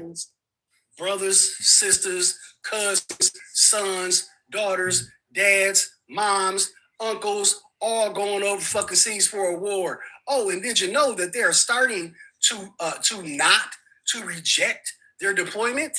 Did you know that? I've heard that, and I talked about this. Yes, I talked about this. I think either on the live yesterday or before.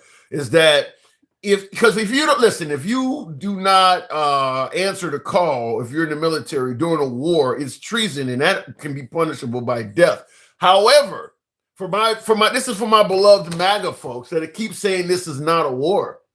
If all of a sudden some of these soldiers decide to go, what do they call it, AWOL, or they don't fight on our behalf, you can't charge them with treason if you're on record saying it's not a war. Now it's just failure to follow orders. That's different than being in a war. There's no death penalty attached to failure to follow orders. So if you're on record saying it's not a war and one of these folks decide to not follow this and you want to bring them up on charges, they're going to yell out, well, he said it ain't a war, so take the death penalty, treason stuff off the table. He said it ain't a war. So I think, go ahead. All of y'all fake ass MAGA who say y'all so pumped up and ready to go re-enlist. Go ahead, go re-enlist. Go sign up so you can go over there and fight for your president daddy. Because I'm sure plenty of y'all gonna make it, right? Go over there in your yachts with your Confederate flags and your Trump 2028 signs, which it doesn't even matter because the stupid old motherfucker can't run for a third term anyway. Go ahead and sail your little boats all the way around the Horn of Africa. Let's make sure you make it to the strait, right? And if you pass Mogadishu and somebody don't tell you that I'm the captain now and steal your boat, you ain't gonna fire me. Take your ass on around here. Go ahead, y'all big and bad. No problem. Well, I have had MAGA come on here, like Straight Talk, for instance, and he said if he was 10 years younger, he would strap up and go fight. I mean, that motherfucker be lying his ass off. That dude don't know what the fuck he talking about. Half the shit that dude say, he pull out the crack of his ass. Every time you have him on here, I feel like I gotta poop a little bit worse. All right, King, I gotta move it on. You are crazy. He should be covered under the big, beautiful obituary too. Like, tell his ass, go ahead. Go ahead, give us the big, beautiful obituary. It's gotta be. You gotta. That sounds like Trump derangement syndrome, King. It really does. Does it? Does it? I don't think that sounds like enough of Trump derangement syndrome. All you motherfuckers, so much y'all love Trump, and Trump is the savior, and God sent Trump to y'all to save this country. That sounds like TDS to me. Yeah, I don't like that. I always admit I've been to a couple of Trump rallies, and I did have somebody when I was in line. We were in line for like 5 hours waiting to get in. And I had one of the guys in line with me tell me to my face that Trump was appointed by God. So there are a lot of MAGA that do believe Trump was sent by God to be the president. Shit I've heard in my life. Trump was sent by God. You think God would send a piece of shit like Trump? You think out of all of his angels, out of all of the good people he got in heaven, out of all the beautiful women and beautiful men and awesome people and great people in this land that ever lived, God would send Trump, that squaggly mired piece of orange dookie shit, to come save America? Why the hell would he save America? Are you serious right now? Are you serious right now? You believe God would send that piece of dung to save America? I gotta let you go. I gotta let you go. King, it's always nice to hear from you. I cannot believe you just said that. I appreciate you coming through. Love the music, love the conversation. We'll talk again next time. All right, moving on with the program. Tap the screen, get us on up to what are we looking at? 70? I can barely see with the numbers up there right at the screen. Get us on 55,000. A lot of lazy thumbs in here. This must be a bad production tonight. We had to cut this one short. Tap the screen, get us up to 55,000 if you will. If you're watching us on YouTube, smash that like button. It helps out the algorithm. I'm trying to get MAGA on the program. It's not as easy to get MAGA up here, but I certainly want to hear from MAGA in regards to tonight's actual topic, which is, are we really winning? So I do want to hear from some MAGA. Can you find a Democrat without TDS to talk to, says Leo. I'm trying. I bring everyone up. I bring you up. So we're not picking and choosing progressives and liberals only. We'll take far right. We've had Proud Boys. We'll take whatever. Oath Keepers come up on the program, foreigners from other countries. When we say we don't blackman or censor, damn it, we mean it. This is an open forum. You can be critical of anyone, including yours truly, and we remain MAGA friendly on every broadcast. Our comments go left of Bernie Sanders to I'm having dinner with Q. That's how the program has always been ran. Everyone gets to speak without any concern of a host that's trying to censor or limit you based on your political affiliation. And looking in the comments, what's winning? That's what we're trying to find out, Black Knight. Are we really winning, and what denotes what victory is? Tim, you good, national and professional. Thank you, Corn Husker Cowboy. Is that a play on Nebraska? Corn Husker Cowboy. They got Cowboys out there. I'll tell you what this homeboy definitely signing. What does that say? I'll tell you what this homeboy definitely signing up to get everything free that he can imagine, just like everything that's happening in Minnesota, uppers at 10. I don't know what any of that means. Uppers at 10 from the American. Don't know what that means. MAGA here, and we aren't going anywhere. We are winner chicken dinner. Thank you for your patriot supporting our President Trump. He is on our side. So this is coming from Sharon, female. Get some female MAGA. I always shout out to the female MAGA. She says, MAGA is here, and we aren't going anywhere. And I've said that before. I don't think even after Trump is gone, MAGA still will be around. I don't think they're going anywhere either. She says, MAGA's here. We aren't going anywhere. We are winner chicken dinner. Thank you for your patriotism supporting our President Trump. All right. Appreciate your comment, Sharon. U.S. dollar global dominance is fucked in Trump 2049. Laughing my ass off. He's going to pass away in a few years. Yikes, Party Pat. Yes, we're winning, the swamps being exposed, and we have the only president to do what he said he was going to do. Thank you, USMC Corporal Desert Storm Disabled Veteran. Thank you for that response there, Punisher. But in regards to your statement, before we go to the next caller and get us on up to 55,000, then what I'm kind of admitting that I'm clueless on is the notion that President Trump, as you say, has promised. He's doing what he promised. You know, promises made, promises kept. That's what you're suggesting. I have a hard time totally understanding that because of, past statements from President Trump while he was at rallies. State of peace. I am peace. People don't believe that.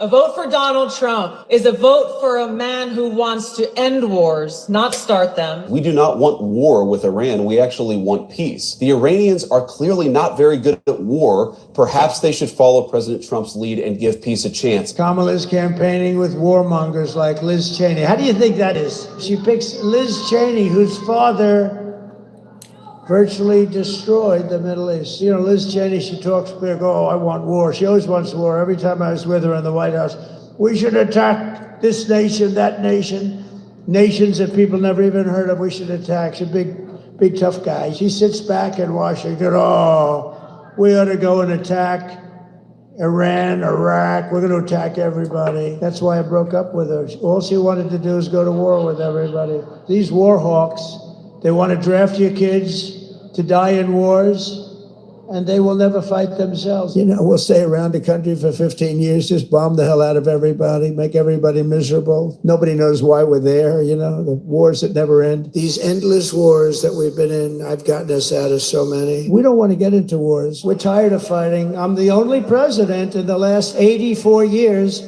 that didn't. And there's just plenty of that. I'm going to cut it short, but there's a lot more of that. Now, I see in the comments, I think the Punisher was saying something like sometimes to get peace, you got to expect wars or something like that. But Greenland, Venezuela, Iran, perhaps, because we've been talking about Iran for decades now. Many presidents have been talking about the dangers of Iran. But when you start having operations in Venezuela, Cuba, because he's made it clear that Cuba's next, and taking over Greenland. No, you didn't expect him to do that. Those are military operations that he didn't campaign on. So the whole promises made, promises kept. I don't see where threatening to conquer a NATO member nation falls in that category. Not to mention threatening Canada, Mexico. He's threatened Colombia after Venezuela. I mean, he's threatened so many nations. This doesn't sound like somebody who's seeking peace. Keep in mind, all of the nations I've mentioned, 1 year. All of this happened in one single year. When has America ever in its history attacked that many nations in one single year? Not to mention all the nations he's threatened that we haven't attacked. Now, all this happened in 1 year. I don't know if that comes across as somebody being peaceful. I just don't see it, but maybe I'm getting it wrong. In the comments, if you know the geographical layout, then you know why he did that to Venezuela and why he is talking to Greenland and Cuba. Yeah, I know what the geographical layout are, but you're going to take a NATO member nation like Greenland and state, we're doing this for the security of the United States. We need your nation so that we'll be safer. That's like saying, I want to take your house so I can live more comfortable. There is no justification for it, no matter how you explain it. You can't take somebody else's country because it'll make you safer. I mean, what's next? You take over Cuba because that way it'll prevent anybody from having access to the Gulf? You start taking over Haiti and all of the Caribbean countries. That way we got security. I mean, you could come up with a million reasons why to do it. That sounds like Germany taking over Poland. Or Russia taking over the Ukraine. They all use excuses like that. I mean, that's what it makes it sound like. He's on some kind of world domination or something. That's the way I hear it. But you guys can let me know. We'll go to Sherbert in the comments. Muslims are Old Testament Christians, ask them. Huh? Sherbert, good evening. Hey, Tim. It's been a while. Yeah. Well, it's good to have you on all solo. So, are we winning yet? I don't see how. Well, I got a lot of. I don't think in any single one thing we're doing any better other than spending. Well, what about security? Maybe, Trump says the nation is more respected now. But nobody will come to our call to help. We've become the laughing stock of the world. But no, we're not in any better shape now that Trump is here. And especially within 1 year, like you were just saying. I gotta say, that is fast. I mean, with him having 2.5 more years left, we may own half the planet by the time he's done, or at least be at war with a bunch of countries. I mean, he is moved because that's my guess is he's not going to stop at Cuba if he is able to thwart Iran. Now, many believe that Iran's going to go on a lot longer than the Trump administration is saying. But let's say he does successfully thwart Iran fairly quickly. Let's say the Iran war is over with by the summer, and we have a positive outcome for America. Cuba's not going to last long. Cuba's on its knees. He's saying it already now, and I think that's pretty much true. But I don't think he would stop at Cuba, Sherbert. I think that he would find a problem with another nation. I completely agree with you. I mean, you remember what J.D. Vance said about Trump about 5 years ago, 6 years ago? He's very Hitler-like? No, maybe it was like 3 years ago. He said he's very Hitler-like. Yeah. And he keeps proving that to everybody. And we're telling you election night and months coming up to that this is what he's going to do. This is exactly what he was going to do. Now, we didn't think it was going to be this fast, but he's already proven to show that he wants to start a conflict so that when the midterms happen and when the next election happens, he can just go, nah, we're going to do what Zelensky did. Well, that's not our constitution. Doesn't matter. Yeah, he was standing next to Zelensky when that came up. That all you got to do is start a war, because he kind of like, it was like a light bulb, a eureka moment. Like, really, all you got to do is have a war and there's no election. He kind of smiled, and then. But listen, I don't know if he's going to use the excuse you're saying, but I do feel confident he is going to declare some kind of presidential emergency that has something to do with elections, whether it's fraud, illegal immigrants. So he is going to implement some kind of executive order that's going to be in cahoots with the election. It's going to interfere with how we vote, or who can vote, or what's going on with the election in some way, fashion, or form. He is going to interfere with that. I'm fairly confident of that. So that's winning, right, Tim? It might be winning ugly, but if it works, it's winning. It is winning. Yes, it is winning. If he does something underhanded, and it ends up leading to the Republicans winning the midterms, it ain't the kind of victory that I would favor, but it is a victory. If you say so, Tim. I'm just saying. I mean, things are going to get real bad, and it's just getting ridiculous with how much cope you have to. As soon as Kingfin comes up with a couple of good points, you go to the dumbest fucking corners to try and defend Trump, and it shows exactly where we're at. There's no defending the indefensible, but you're trying. God, you're trying so hard. I could listen. There are other things to defend Trump on. It's just I don't use them because I think they fall into the category of the jury's still out, such as the tariffs. A lot of Trump supporters give him credit for bringing a ton of money back to America via the tariffs. I put it in the category of the jury's still out because the analysts are not agreeing with Trump. However, what they're saying is going to happen hasn't materialized either yet. We're not paying a whole bunch more for stuff yet, is what the analysts are saying. However, Trump is not proving that it's brought in a ton of money. So I say the jury's still out. MAGA gives Trump credit for that already. I would say the manufacturing job loss speaks for itself here. So the numbers are in. We're quite losing on this front, and we've pissed off the world with blanket-wide tariffs. Well, this isn't winning. Well, the man says he didn't come to make friends. I mean, so we still need allies. We're not. Oh man, the isolationist people piss me off. The only people that are MAGA now are Q, like Stray Talk and the Proud Boys of Gen X. It's just real sad. Well, here's what I don't get. When it comes to we can do everything, we don't need anybody. We don't need allies. We can do all this alone. Now, I don't favor that at all. I'm kind of on your side about that. I do believe we need allies. However, what I don't understand from the MAGA, and I don't understand from Trump and the MAGA crowd is, you don't need allies. You want to be America first, and we want to just do and pay attention to ourselves. Then why are we in so many international affairs? I mean, if you were going to get out of international affairs and say, look, we don't need NATO, we don't need any of them, we're going to focus on shit here at home, it would make a lot more sense. But Trump is involved in all sorts of international affairs. So you can't have them both. Either you want to be involved and do stuff that is international, or you want to be a nationalist.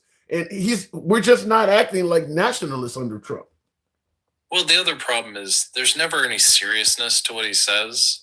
When it's always just, well, we're going to look at that. We're going to look at 2 more weeks. Oh, we got concepts of a healthcare plan. Big App in the comments said Trump is playing 9D chess. What the fuck is that? He's not playing checkers. He's playing 9D chess. Well, Tim, he's playing with all the other split personalities he has. Oh my God. Well, they often do say he's not playing checkers, he's playing chess. Then he became 3D and 4D. It's a stupid fucking reference because I don't think he could even win at checkers. Maybe Connect 4? I don't know. You're not. It's questionable. You sound like King, like you're trying to suggest the president is not smart or something. He might win, but he's definitely going to shit his pants after. You're disrespecting the commander-in-chief. That is 100% true. You're doing it intentionally. Well, that's how I feel about it. And I believe we have free speech here. Maybe not on these apps because it's all of his billionaire buddies that are buying up these companies and news outlets and everything else. So free speech doesn't really feel free when they're rigging the game in every single way. Now you tell me, Tim. I don't think I'm being that disrespectful when there is literally video evidence and the sound you can hear clearly when they rush out everybody 5 seconds later. Well, so I don't think I'm disrespecting as much as pointing out something that did happen. Well, speaking of being disrespected, you're giving your opinion on President Trump, and Sleeper 1969 in the comments says, according to a man in quotes named Sherbert. So he's suggesting that your name is not befitting of a man. Sherbert, what say you? Whatever. I don't really give a shit what he says about my name. Go fuck yourself. There's doomsday over here. Oh. What happened to, oh my God, I can't believe you just said that. Okay, yeah, and it says, yeah, I keep getting warnings about banning my account. Who's somebody unspoken love you say that? The guy's whole political stance is I hate Trump. That's funny. Is that your whole political stance?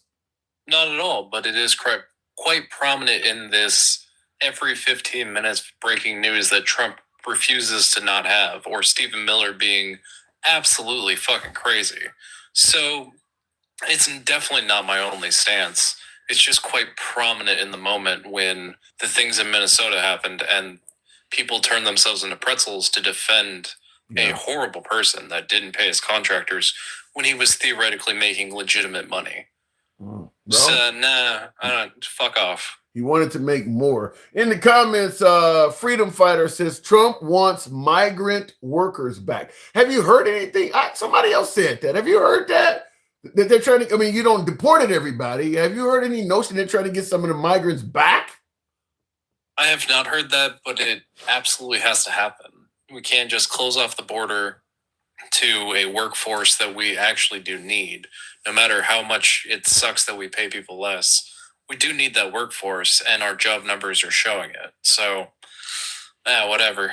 We probably need to open the border back up to where you can get day pass and make actual communication happen. I don't think we had open borders, but we actually needed borders to run.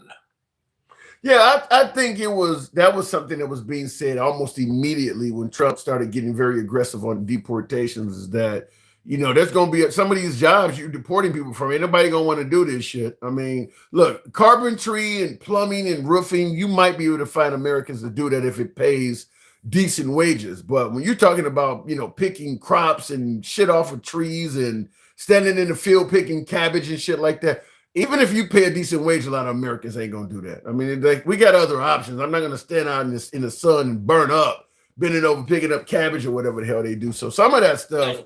Tim, have you seen Ralphie May, the comedian? No. Oh my God. He died 10 years ago. He was an amazing comedian. 400 pounds, huge fat ass. But he had a great joke about, you're not going to get black people back into the fields to pick anything. You can't even get them to pick a DVD in the yard. and I don't disagree with that. I mean, look, I'm 50 plus, been working since I was about 14, 15. I've never worked weekends. I worked business hours Monday through Friday my whole working career. I'd be damned if I'm gonna go out in the field and pick some shit. I went to school so I wouldn't have to deal with shit like that. I didn't get 3 degrees to go out into a fucking field. So I totally agree with that. We're not going to do Trump that. Is going to go into the field and pick some cabbage? I don't think they would even put on the uniform to defend the country. So definitely not picking cabbage. No, they don't like it for some reason. They don't like me talking there, Tim. Yeah. I'm getting warnings. Yeah. Have a great night. All right. Appreciate it, Sherbert. Thank you for coming through, as always. What does this says? Donald Trump has a 160 in still evil, though. What do you mean by that? He has a 160. I don't get that one. DT has a 160 in still evil, though. Jay said, I don't quite get that comment. And somebody before you says Trump is a fucking criminal. Well, normally I would say you can't just make allegations against somebody without them having their day in court. But unfortunately, Trump did have his day in court, and he was convicted of 34 felonies. So officially, he is a criminal. I mean, he is officially a criminal. Whether you believe the charges were legit or not, he is officially a criminal. Those 34 felonies are out there. And I see somebody call me Gecko. Just don't spam. I'll get you one at 8647. I don't know if that's your address, 8647, or if that's the last 4 digits of your phone number, or if you've been hanging around Jim Comey on the beach. Jesus Christ was a criminal. These serpents are so spineless. Who cares if he's a criminal? Huh? You're telling me that the citizens of America should not care if Trump was a criminal because Jesus Christ was one? Really? Okay. Then you shouldn't care if the illegal immigrants are here. Criminality shouldn't be, it should be okay then, right? So the ones that entered this country and they're not here legally, you shouldn't care about them either because Jesus Christ was a criminal, right? Okay. Golf is good. Golf is great. Give him a stroke. Don't make us wait. Jesus. I'm assuming I don't have any viewers at all that genuinely wish the president would croak. I'm assuming I don't have any viewers like that. I'm assuming it's just folks trolling. I don't think anybody really wants the president to croak. Looking in the comments, and I see you said sure, but I love that. What was that rhyme again? It was a rhyme in regards to playing golf. It's Jesus. Oh, I don't know where it went, but it was an interesting rhyme. Golf is good. Golf is great.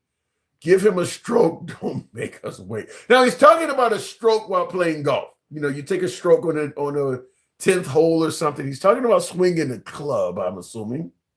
What underlying crime did Trump commit? Says, wire fraud, I believe. What was the 34 felonies for? I think he was evaluating and devaluating his properties and things like that. I don't know what the actual crime, the official crime was. I could ask Alexa, what crimes were Trump committed of or convicted for? Donald Trump was convicted on 34 counts of falsifying business records in 2024, related to hush money payments. He faced other charges, including mishandling classified documents and election interference, but these cases were dismissed. Alexa, stop. Falsifying bank records. That is a crime. There you go. 160 IQ. Are you saying it's IQ is 160, Jay said? So there you go. Falsifying bank records. He was convicted of that. That is a crime. Looking in the comments, and by the way, for the notion, for folks who say, you know, it's a victimless crime or whatever, if it's a crime, it's a crime. I mean, you could go and pay for some pussy. The woman agrees to it. She took your money. You got what you wanted to come there for. It's a victimless crime.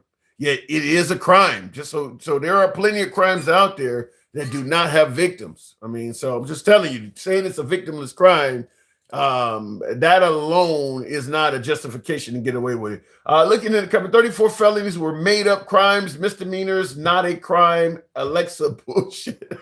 Well, I'll just tell you this.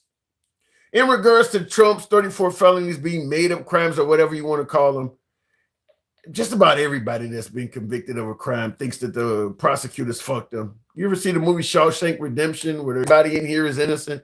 Everybody that gets convicted of a crime has a problem with the system.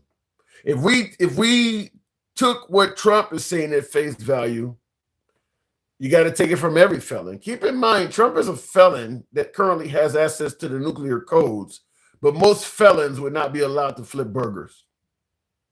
Something about the system needs to change, unless we just want to give some kind of special provision or a special pass for President Trump. You think he's the only person that's been convicted of a crime that he didn't do or claim he didn't do? But the idea that you cannot flip burgers if you got felonies, but you can have access to the nuclear football, that, in my opinion, the minute we allowed Trump to become president, they should have changed the restrictions on felons. Absolutely, when it comes to voting. How is it that I, as a felon, let's say I was a felon, I don't have any criminal history, but let's say I was a felon, how the hell are you going to take away my voting rights, but then tell me that I do have the legal ability to run for the office that I can't vote for? How the hell does that make sense? You can't vote for president as a felon, but you can be president. Does that make sense? Take the love or hate of Trump out of the picture and tell me that somehow, some way makes sense. That you can't vote for the president as a felon, but you can be the president as a felon. So the way felons cannot vote everywhere. Somebody in the comments, David is saying felons can't vote. There's plenty of places felons can't vote. Felons can't get student loans. Felons can't get their hands on a firearm. There's all kinds of things felons can't do. But he can get his hands on the nuclear codes? Something's wrong with that. I'm just going to tell you, something is wrong with that. Felons can't vote for president. You're telling me that what about in the state elections? Period. You should not be able to, in my opinion, you should not be able to hold government office as a felon. Period. If you think he's innocent, he should have to straighten that out. Just like if you went and applied for a job doing anything, they would tell you before we can hire you, need to straighten that stuff out. If you say it's a witch hunt, you got to straighten that out first and then come back and reapply. They would not let you do that with all those felonies on you. I don't know how you can get your hands on the nuclear code that way. Gen X, what am I getting wrong? What's up, man? Why you don't let ghetto grandma up? She down there begging you to come up. I didn't because see it's St. Patty's Day, and she want to come up and say how much you like white boys' pee-pees because she's white. I won't come up and tell you how much I love white man pee-pees. Don't nobody galaxy him. I want to talk to him. I didn't see any. I did not see her in the comments. First of all, so I haven't seen her. I didn't know she was up there. But yeah, she's an. Hey, I know what Trump's doing. I know what Trump's doing. What is he doing? Trump is getting ready to drop NATO. Now follow me. Stay with me. He's getting ready to drop NATO. But he's been saying for a long time that NATO's worthless. They don't carry their weight, blah, blah, blah. Whether it's true or not, that's open for debate. Do you favor him dropping? You think that's a good idea, what he's doing? 100%. And I'll tell you why. I think he should drop NATO and join BRICS. Do you understand the global economic ramifications of the United States? What countries are, what are those, BRI, what countries are those? Brazil, Russia, India, China, and South America. But I believe Iran's in BRICS now too. Don't bring this bitch up. Don't bring up. I'm telling you, I don't talk to women. Why you want to do that, gangster grandma? Fuck you. You's a hoe. You's a hoe. I don't want to hear your ass. Well, I'm going to bring her. Okay, first of all, why don't you talk to women? I need to know that. Why don't you talk to women? Because they're not on my level, bro. Women are fucking dumb. No. Wait. You don't think any women are on your level? Nope, none. Not even Sherbert. Not even Sherbert.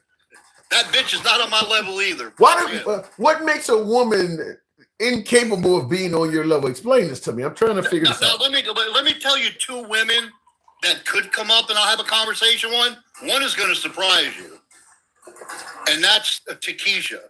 I have a lot of respect for Takesha, and we've talked in Stick the Rulers chat, and that's a nice lady, man. She's very smart. She's opinionated, and she's a lefty, and I get that, and I'm okay with that because she's intelligent. She brings receipts. You don't think the other one is Miss Mo Better? You don't think I respect those two ladies? You don't think Gangsta Grandma says things that a lot of the audience likes? Yeah, because she's a fucking nut, and she doesn't say anything. Gangsta Grandma talks for a fucking half hour and doesn't say shit. All she does is yell and tell you, "What up, Pookie? I will take you and put your head between my legs, because you ain't no black man. You ain't no goddamn black man. I'm gonna take your black card." An old white woman, a drunk white woman taking your black card. How the fuck does that work? Well, first of all, she's not white. She's not white. God. No, she's white as apple pie. Oh my God. Okay. She's white as apple pie. Okay, let's get back to this woman not on your level thing, though. I'm still baffled. Okay, you got respect for Miss Mobetta and Takesha, but you don't talk to women like this because they're not on your level. Elaborate a little bit more on that. I'll tell you why. Because women deal with emotions. They base their judgment and opinions on emotions and subjective emotional data. They're not objective like men are. Okay? Have you seen I sent you the clips in Congress? Everybody yelling is a female. I say get rid of all the female ones too. All they do is yell and scream. So what do you want a country? Wait, you want a country full of just male politicians? 100%. 100%. It worked like that throughout human history, Tim. Throughout human history. When men were men and we conquered shit and we moved ahead and we lost shit and we did this and we fought and we told great stories about conquest, and then women come in and say, let's talk about cooking. Let's talk about this. Let's talk about that. So what do you? So if the men, so if the men are maintaining all of the leadership roles, then what is women doing? They're home. They're home, and they're doing what they need to do at home. Read the Old Testament, Tim, chapter 2, paragraphs 1.2. That'll tell you everything you need to know. By God, so what women are for.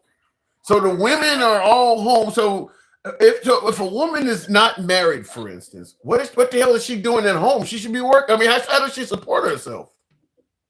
No, she should be trying to find a husband, living with her parents.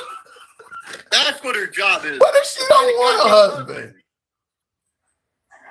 What's that? What if she doesn't want a husband? Well, then she's fucking spitting in God's face, because that's what God says she needs to do. So all women, according to God, should have husbands. Yep. What if she's a widow? What if she's a widow? Where should she be? Well, then, it's unfortunate. Then she's there for her kids and does what she needs to do as a woman for her children and go see God when her days are done. Wow. So that's why, Tim, there's one thing that you say that really, really gets under my skin. I'm sorry, I don't mean to cut you off when you're trying to talk. No, you're good. But when you say, well, Saudi Arabia, for the little thing of infidelity is not a little thing. These bitches should be tied in town square and stoned. Stoned. You fucking cheated on your man. So you agree with Saudi? Wait. You agree with Saudi Arabia actually 100%. Executing the woman that is unfaithful to her husband? 100%.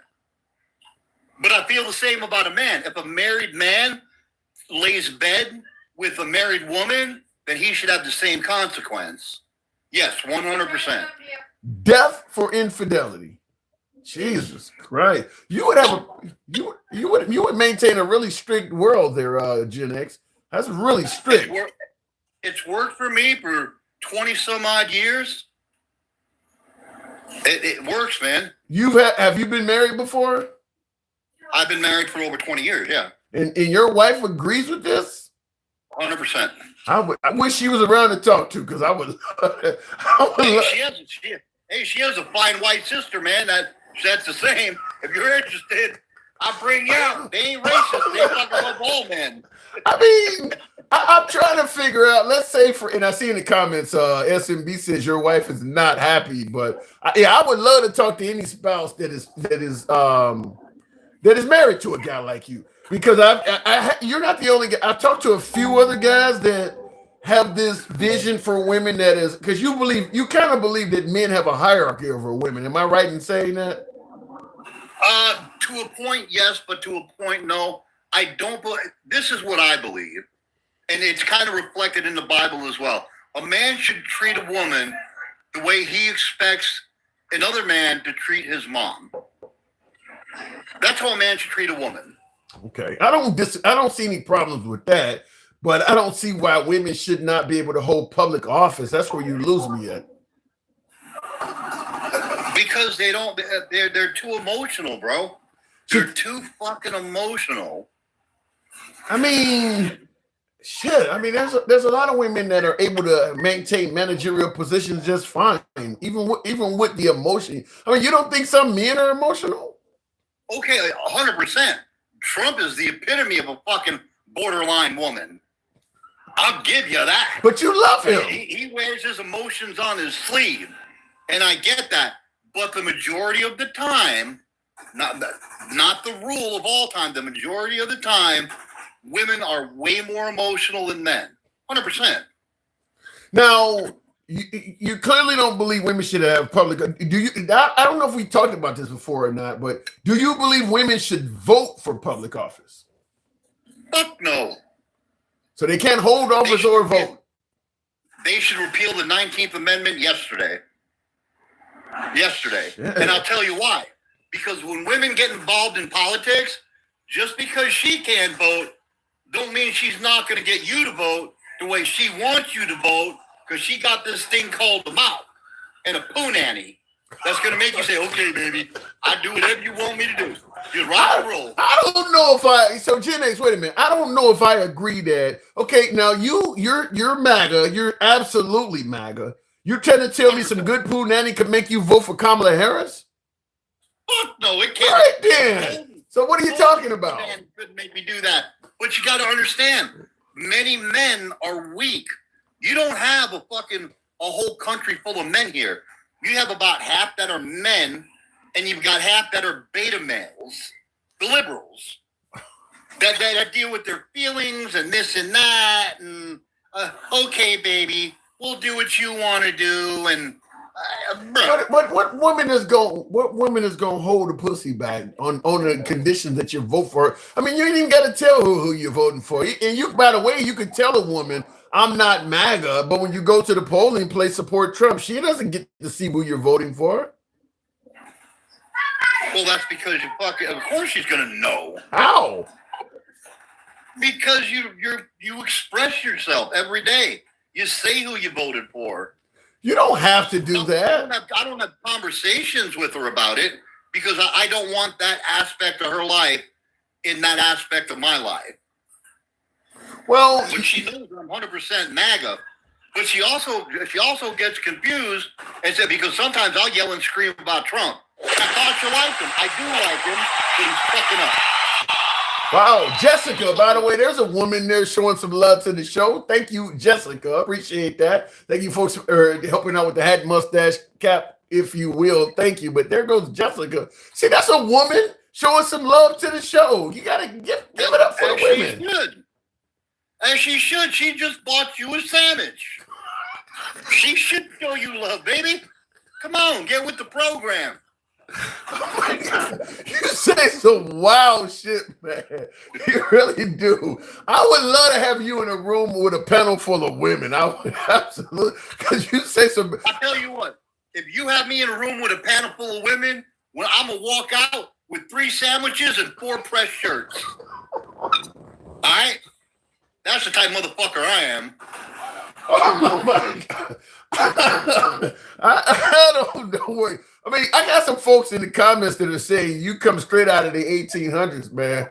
I mean, some folks they think that you're backwards on this. Well, they can think what they want. Look at how the world operated not even 200 years ago. Okay, we had our problems. We had this, we had that, but we had a nuclear family. Even 60 years ago, when black families had a nuclear family, Black Americans were some of the most productive people in American history. They're not productive now? They were productive. Their children were productive. As soon as the government broke up the black family and you had single moms, I can do what I want. I don't care what you. Their kids went fucking wild. They went fucking wild. They started doing crazy. You know why? Because there wasn't a J.J. Evans around to whip that fucking ass, or James Evans around to whip that ass. You really throwing good time references in there. Oh my God. Yeah, dude. Well, James Evans, that was a pop. That was it. Yeah. You tell me you're going to run your mouth to fucking James Evans. Yeah. He really reminds me of my dad. When we watch the show, we often say my dad was just like James Evans from Good Times. He was strict like that. Cuss. I mean, James Evans you would expect a guy like that to have a Samuel L. Jackson type of vocabulary, but they couldn't do it on TV. But yeah, I mean, I get that. Man.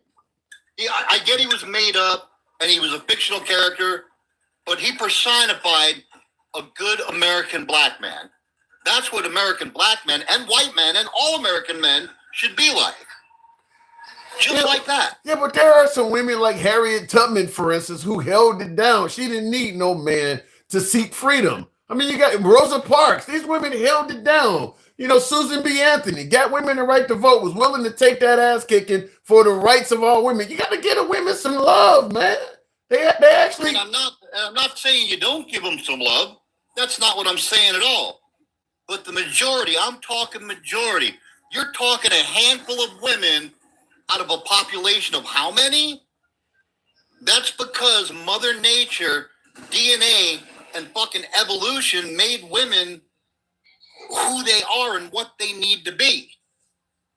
I think that women would be surprisingly more effective and valuable to civilized society than you think if it was not for people like you trying to hold them back. It's just like with African Americans. Once African Americans gained freedom, we started finding out, a la Charlie Kirk, these motherfuckers could even fly airplanes if we just leave them the fuck alone. I think women are the same way. If you let them actually blossom, they're capable of all of the things you don't see. It's just that you're holding them back. No, it's not me just holding them back, brother. It's really not. So you haven't seen any women in politics that did a good job that you thought was none at all. Not a one. Not a one. Damn. Not a one that a man couldn't have done a better job. No, I'm just being honest with you. I think men should retake the fucking reins, fix this fucking world like Donald Trump is doing, and be men. Be fucking men. Donald Trump can't even fix the country. We hate each other within our own borders. How is Donald Trump going to fix the world when he can't even unite us? Why? Because before he can fix us socially, he's got to fix us geographically, and he's working on that. You do realize the man is like 80, right? He ain't going to be around for you. You don't have a lot of time. He's moving pretty quick when he's only got 2.5 years left. This motherfucker may own half the hemisphere before he gets out of office. That ain't no joke. That is actually looking like a real. So you agree with me then that after Trump, if he can get Iran straight and win Iran, Cuba will be something quick. You also agree with me that there is going to be other nations after Cuba. God, I hope so. What is this? I hope so. So what is he trying to what is he, Stalin trying to reestablish the Soviet Union? Is he on a conquest mission? He's a man doing what men did throughout human history, and he's conquesting and conquering other nations. He's expanding our territory, which is what he should do for the American people. More territory is the greatest gift he can give to our people. What about the people in those? What about the people in those countries that are being conquered? I bet we're doing a fucking much better job than they are. The people that are being conquered, how many of them are trying to get over here? I know that America is the biggest sought immigration country on the planet. Yeah, but that is more people trying to get into America than any place else in the world. But and I don't disagree with that, Gen X, but that's when they try to get here. We don't have any nations out there where we've conquered the people and left them in their own environment and they were better. The Hawaiians don't even like us. I mean, the people really? Give me some examples. Give me some examples. I'll give you every example because we don't, with the exception of Hawaii, we don't conquer other nations. We try to assert our influence, reestablish their government, and have them do what we want them to do based on their commonalities, their religious beliefs, their paradigms, their morals, and then say, hey, we want to put a person in there who's going to be supportive of America, the West. So what do you want to do? You want to take over a country and change their religion? No, take over the country and take over their politics. You be whatever religion you want. So, but you're basically going to take away their identity to some degree. I mean, not their religion, but you're taking away their politics. I guess that's going to affect their culture. I mean, like Puerto Rico's another country where we have control over, and they're not very happy because they don't get represented properly.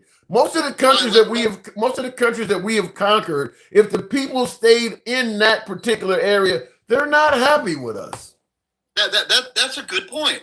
So what you said is we're going to take away their identity and give them ours. If you're driving a Volkswagen fucking Rabbit and I give you a Rolls Royce, you give me back the Rolls Royce? No, because I gave you something better.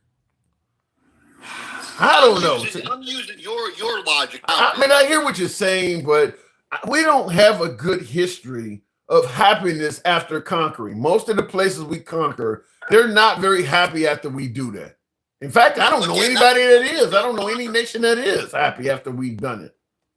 Tell me the last 5 countries that we've conquered and occupied. Probably would be Hawaii. I guess the people of Alaska would probably be in that era. I mentioned Puerto Rico, huh? They were North American. Well, yeah, but they weren't part of the United States. The people. I'm saying countries like, for example, Greenland, Cuba, Venezuela, Portugal, Chile, Mexico. Name 5 countries that we've conquered, not butted in on their politics, but conquered, occupied, where they're not doing better off now. Alaska's doing better off than they were when we took them. Much better. So is Hawaii. Hawaii is part of the country with the greatest GDP on the planet because they're part of America. Yeah, but I think here's the problem, and this is where I see the right versus left differences.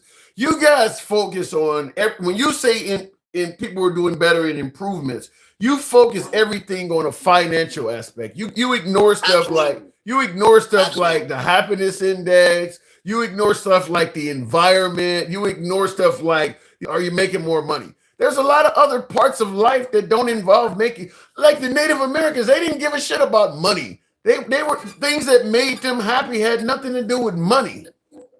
Like what? Give me an example. Like conquering other Native American tribes and human sacrifice, like being savages? Like being one and respectful with the land.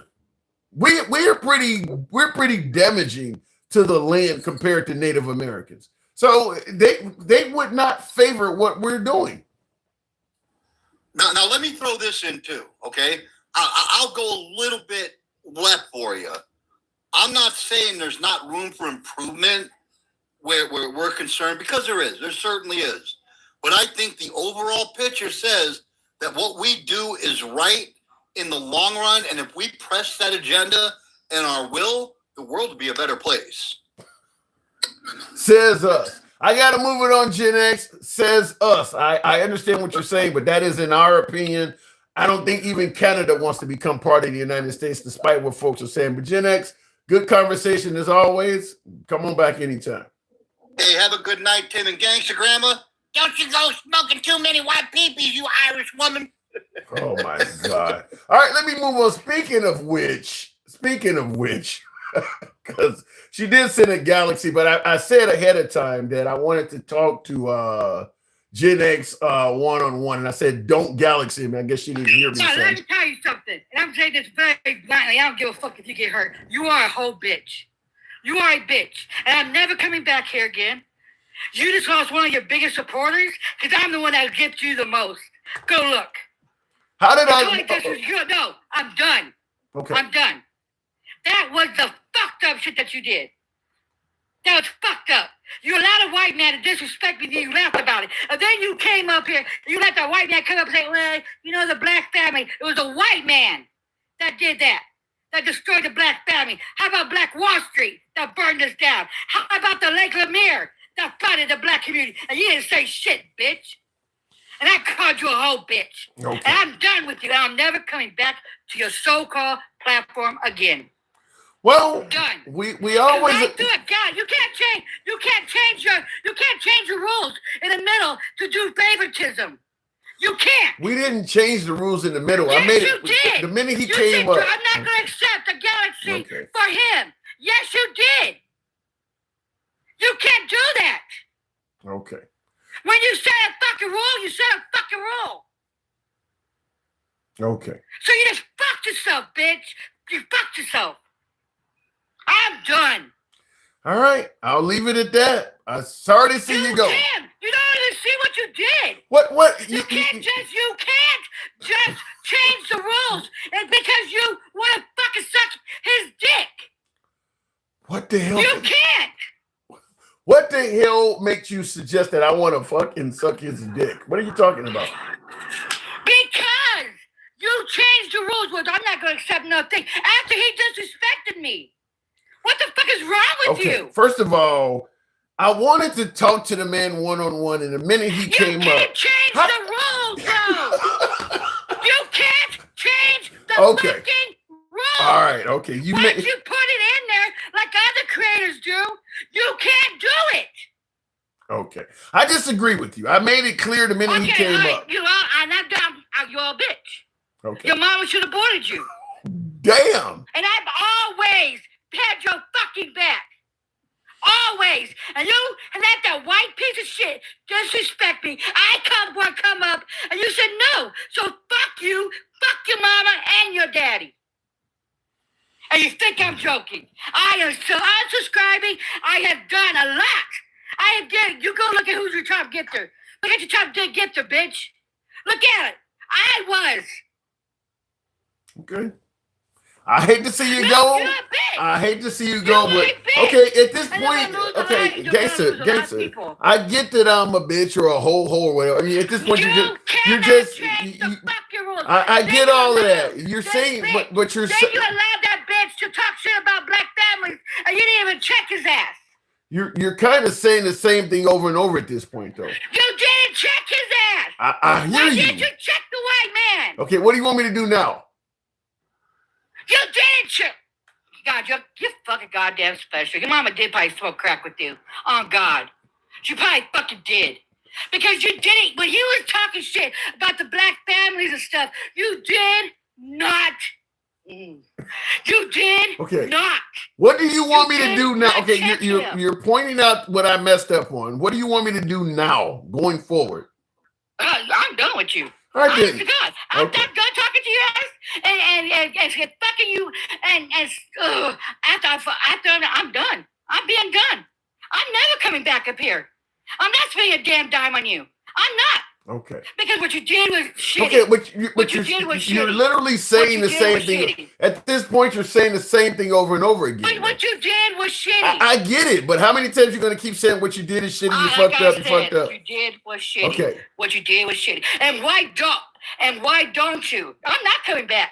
I'm not. Okay. And why don't you ever push back on the white team, man, about all black families? Why don't you tell them that about the Black Wall Street and stuff? Why don't you? I didn't bring. I know you can use Kiki and Kaka and sucking his dick. I didn't bring up Harriet Tubman and Rosa Parks or any of that, huh? But he said families. Okay. He did that. Black Wall Street. What did he do to the families of Black Wall Street? When they drowned the whole damn community. We were not trying to have a history lesson, gangster. You have to when he brings up shit that wasn't true. Okay. That's what it is. You gotta push back because that's why they did it. Okay. Because you don't push back. I pushed back on all the colors. I pushed. No, you don't. I No, made you it. don't. Okay, No, I made you're it gagging. clear as Like hell that. to him. I made You're it. gagging. No, You're you gagging on that you white just man. happen to have your own opinion. I made it clear to him that women are capable of blossoming and doing all kinds of shit if people like him weren't holding them back. I just didn't push back the way you want me to. I was pushing back on everything he was saying. Yeah, I was. You gotta push back what they did. Okay. Why are you a coward? Okay. Why are you a coward? You a sorry ass ninja. Okay. You are a coward. You push back. You tell them the damn truth. You will hurt their feelings. Oh well. Okay. Oh well. But you have to. You got to push back. All right. I do push back. And then you allowed him to disrespect me and then you laughed about it? Then you fucking laughed about it, you fat fuck? I'm gonna let everybody disrespect you. I laugh when you insult me. You no more. I would never defend you again. I would never defend you again. Never. Okay. I laugh at your insults. All right. It is what it is. You laugh because you think this shit's not serious. Like you a whole bitch. Oh, I can't be a half a bitch, a quarter. I said you're a whole bitch. I swear to God, your mama should have swallowed you. You are a waste of a fucking nut. You really are. Well, I'm kind of glad she didn't swallow me, I guess. I don't know. Because you're a piece of shit. Okay. You really are. I'm done. I'm not. I probably. And they think I'm coming back. I'm not. I'm not coming back here because you change up way too fucking much, and I'm done. I would never associate with a ratty raccoon like you. With a ratty fucking raccoon. What is a ratty? What is a ratty raccoon? Fuck you. What is a ratty raccoon?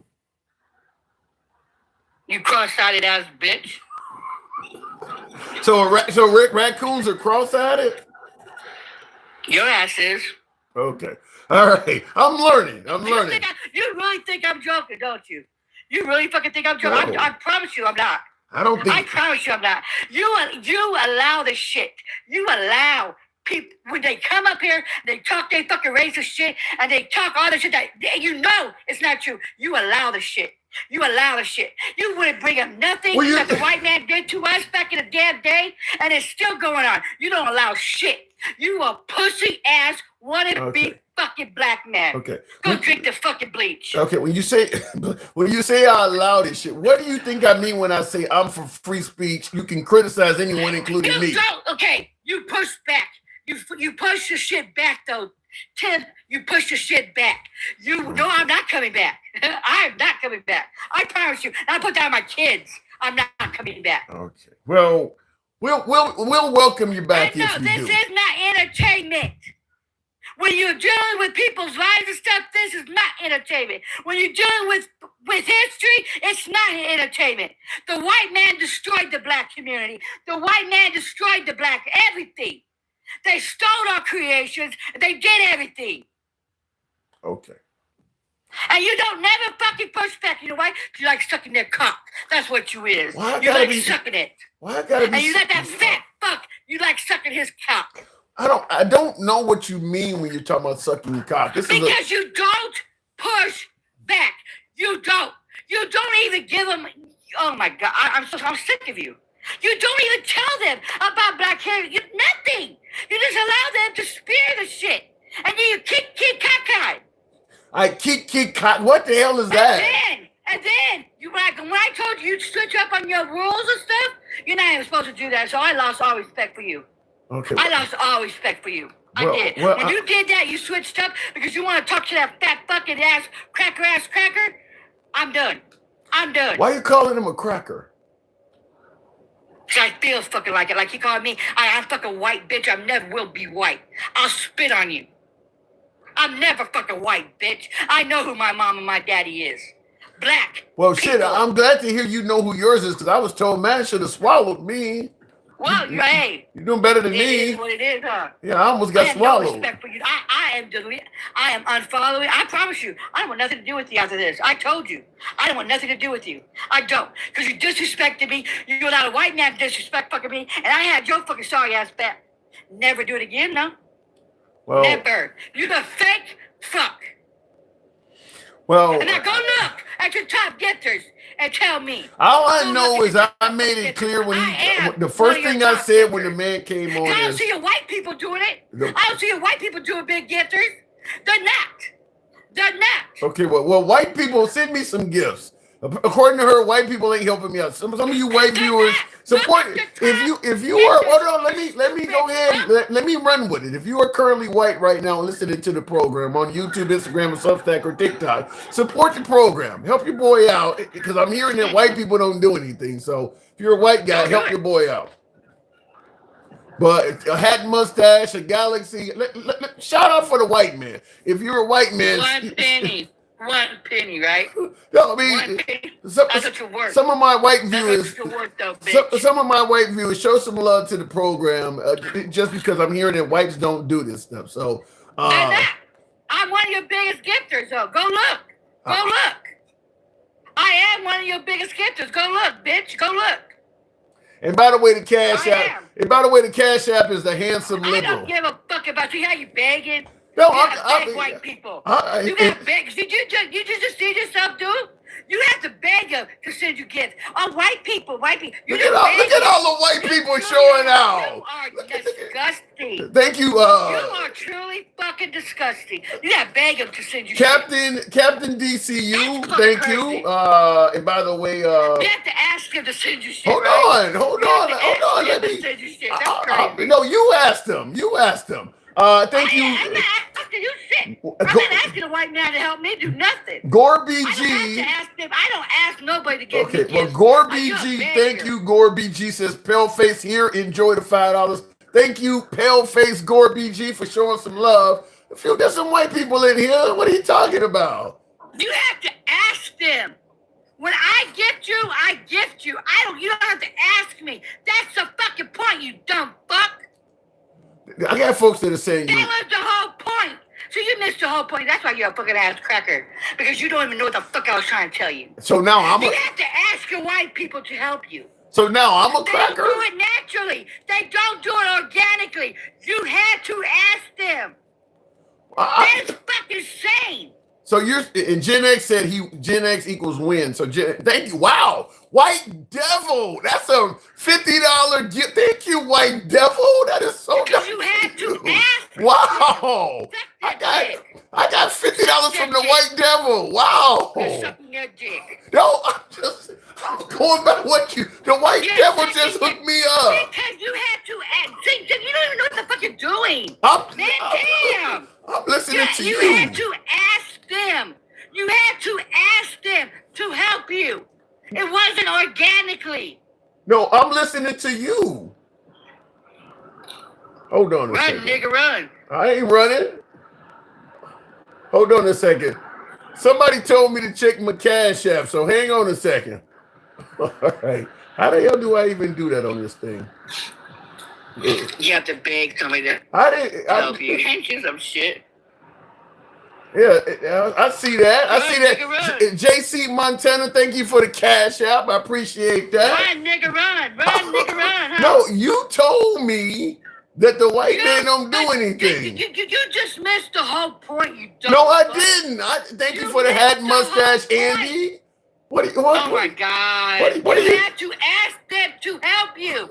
You made it sound do like it naturally. I'm just telling you. All of a sudden, I'm getting all this love from. Because you had to suck their dick.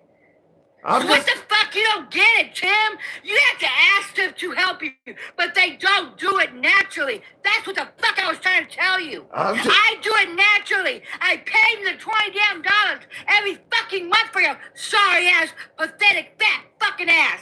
Then I be gifting you 5 to 6 damn what? What are those damn things? Galaxies and shit. And Amber says I'm white as fuck, and I subscribed the first time I watched him. Thank you, Amber. I appreciate that. Are you saying it's wrong for me to ask? She said she's asking, are you saying it's wrong to ask for help? That's what Amber's asking. Oh my God, you motherfuckers are the dumbest fucking, and I swear to God, that's why the United States is fucking dumb. I said organically, you dumb fuck. You didn't say, you said the white people aren't doing anything for me at all. They don't, not organically, they don't.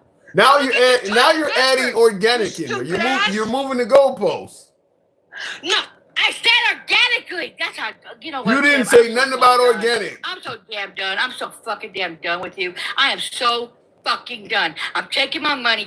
You fucked me when I said that Galaxy. You changed up. You changed up your fucking thing. Oh no, don't send no Galaxy. I want to talk to him. You changed up everything. So I'm done. I'm done. JPT. I am fucking done with you. I'm following you without wait. board. Okay, lose my fucking number. Don't call me. JPT Farms. Nothing. JPT Farms says, please give Tim one more chance. Sexy Red. No, I'm done. I'm done. What you did tonight, I'm done. I am fucking done. And Ed G says, gangster grandma, cracker ass cracker. Also, gangster grandma, I hate racists. So some folks think you're racist. Well, you know what? They kiss my black ass. How about that? I know what my history is. I know who the colonizer is and what you guys are doing now. And what Gen X has said, he likes him taking over people's countries and stuff. Yeah, I'm good. And I'm done. Don't call my fucking number. Well, don't listen. Inbox me. I will block your fucking ass. I'm taking my fucking money and I'm done. What you did tonight, say don't Don't send the galaxy. You Whoa. can't change up all that Alter shit. You Ego can't. got me So I'm playing, done. got me looking I'm like done. Kenny G over here. Thank you, Alter Ego. Look, You're I fat, didn't Kenny G. look. Don't even do that. Kenny G looks better than you. Look. First of all, gangsta, we believe I'm in. done. I get that you're done. Yelling, you're done over and over again. I'm trying to just simply tell you, we appreciate you coming on. Absolutely appreciate your support. I can't make you feel happy when you're pissed. Because you fucked people over. You didn't get can't You change didn't the get rules. fucked. You did not get fucked over. You didn't get fucked You over. do not change up on the rules. You said galaxy to debate people. You can't just go up and change because you want to suck his dick. So all of this anger is simply because you didn't get the. I want to defend myself because your cracker-ass cracker did it. All of this because of Gen X has led you to being like this. Because you did not defend me. He was putting me down. I wanted to have a conversation with him. You cannot change the fucking rules. If I tell you ahead of time, I change the rules, You but I cannot change the fucking rules, Tim. I was When giving. you do it, you fucking do it. You want a galaxy? You got a galaxy, and then you change. I told you. Fuck your mama, and fuck your daddy. You know they both dead, And if right? you think I'm joking, watch. Okay, well you can't have sex with dead people. I think there's a crime against that. They're both dead. Well, you know what? You know what though? The better I'm dead and have fucked up done like you. Well, they didn't swallow And me, you so think I'm joking? I can't. After tonight, after the damn disrespect, I'm done.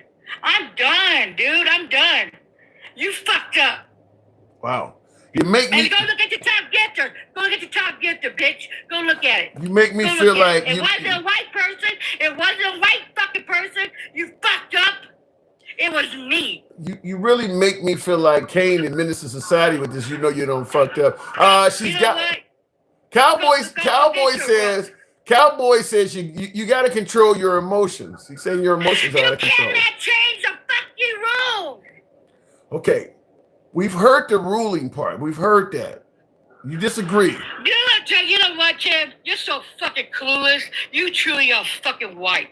You're so fucking clueless. You are so. How about this? Clueless. Let me make it up to you. Let me make it up to you. Let me make it up to you. No, Tim. Hold on. I want nothing to do with you. Okay, you don't have. Done with you, Okay, Tim. you can be. I'm You can And be you're done gonna with lose me. a lot of your people came to see me. That's the reason why your viewers are so high. They don't. I'm done, Tim. Well, I got some good news for you. After all of this melee, Gen X in the comments says, "I am sorry, Gangsta Grandma. I love you." How about Go on and lie to yourself, bitch. Go on and lie to yourself. I'll spit on you. he's offering you lunch. Tim, I'm done. I'm following you. I will block your fucking sorry ass. I don't want nothing to do with you. He's offering you lunch. I don't. You really? I mean, you think this is a joke? No, I'm just. You're not real, dude. You're a fake bitch. You like sucking on a white man's cock too damn much for me. And you changed up. I wasted fucking $10 on your sorry ass. I wasted my 10 fucking damn dollars. I'm done. I'm done. So I'm You a whole bitch. So I'm a fake bitch. So you suggesting I should have been a real bitch? I would have been better off being real than a fake bitch? You should have stick to the rules. Okay. You should have stick to the rules. All right. You can't just go ask other content creators. Go ask other content creators. Okay, and I see in the comments, Joe says, I sent this org smirkly. Okay. Well, thank you for the support. All right, Gangsta Grandma, I hate to see you go. If you do come back, you're always welcome back. You know what? I don't wish. I can't stand you no more. And if people really think I'm coming back, I'm not. I'm not. I'm done. You're always I'll find out. okay, but you always are welcome back if you do. I don't give a fuck. Go commit suicide. I don't give a damn. All right. Bye, bitch. Okay. Well, I'll go ahead and drop you now. Thank you for coming through. By the way, folks, tap the screen. That was interesting. What do we say on every program? We don't block, ban, or censor anyone. I think I really proved that beyond any other caller. You can be critical of anyone on the program, including yours truly. I think she certainly gave you a good example of what it's like to see your host get criticized. Now, I do want to say something briefly about this. The changing of the rules thing. I had a guest on. Now, we do have a rule, which is what she was upset about. We do have a rule that if someone's on and we're talking to that person, you think that person is full of shit, or you want to just simply debate with that person, you can sit at Galaxy and we'll bring you up and talk one-on-one with that person. We've had that rule now for a couple weeks or whatever. So some viewers like it, some do not. Gen X is somebody who doesn't like that rule. You heard him say he doesn't even believe women are on his level. So even if I had have accepted her Galaxy, which I've done in the past with Gen X, he just cuts out. He's not going to talk to her. So the Galaxy is not going to go anywhere. So to prevent anyone from sitting a Galaxy and not getting what they were seeking, I said immediately when he came up, do not Galaxy this guest. I'm telling you that because they're just going to drop. You're not going to talk to the person. They're just going to drop. So I was trying to give everybody a heads up to save them from doing that. She took it some other kind of way that I was changing the rules. No, he's not going to talk to you. But I did want to talk to him. And everybody heard me immediately say when he came up, don't Galaxy this guest. So she believes that it's not right to do that. And you see how upset she got behind that. It is what it is. You cannot please everyone. I do appreciate the support she's given the channel, which she continued to say over and over again. I appreciate that. And I appreciate a hell of a lot of these white folks that showed that they can do it too. Thank you very much for that. Several of you did, but fact is, I don't mind. I took a poll, and I don't mind folks Galaxy and obviously for the support of the program, but I don't mind you talking to other guests. It's just that guest hangs up when people come up. So it was not worth doing it. And I tried to give a heads up. I guess she didn't hear that, or somehow, some way she thought you shouldn't be able to do that to me and I should be able to come up and yell at him anyway, even though it's only going to be for a few seconds until he drops. That's not much of a show. So I tried to prevent that. Anyway, moving on with the program. That's how that ended. In the comments, though, that lady was a undercover racist. I'm just saying, this is how the show goes. Tap the screen. We might be to get over the 100,000 hump. We're pretty close. Tap the screen. By the way, if you're watching on YouTube, certainly smash that like button. Helps out the program. Brings in more MAGA. Our YouTube algorithm, for some reason, brings in more MAGA. We enjoy talking to MAGA. So if you're watching on YouTube, because we're talking about, are you really winning? That is the actual topic of the show. Kind of got sidetracked there, but it is what it is. Juice says, Tim, don't trip. She'll be back. She's adamant she's not coming back. So you kind of figure out you're sitting on the porch and you just got home. You got a Dear John letter from your woman, and your neighbor is like, man, what's wrong with you, homie? Man, look, she left me, man. She left me. And you're just sitting beside me on the porch like, don't, man, she'll be back tomorrow. Oh, I think she's gone this time, man. I guess I really fucked up. I think she's gone, man. Want to go down and have a beer? I'm going to drink these sorrows away. Anyway, I appreciate you guys. Let me go straight to the next caller, and we'll make it happen with Arsha Fine. Good evening, Arsha. I need you to help me drink this sorrow. I need to hear from a woman. Help me drink this sorrow away. Arsha, good evening. Hello. Hey. Aloha. I was gonna tell Gen X that no, Hawaii or Hawaiians specifically are not better off. Explain. Elaborate.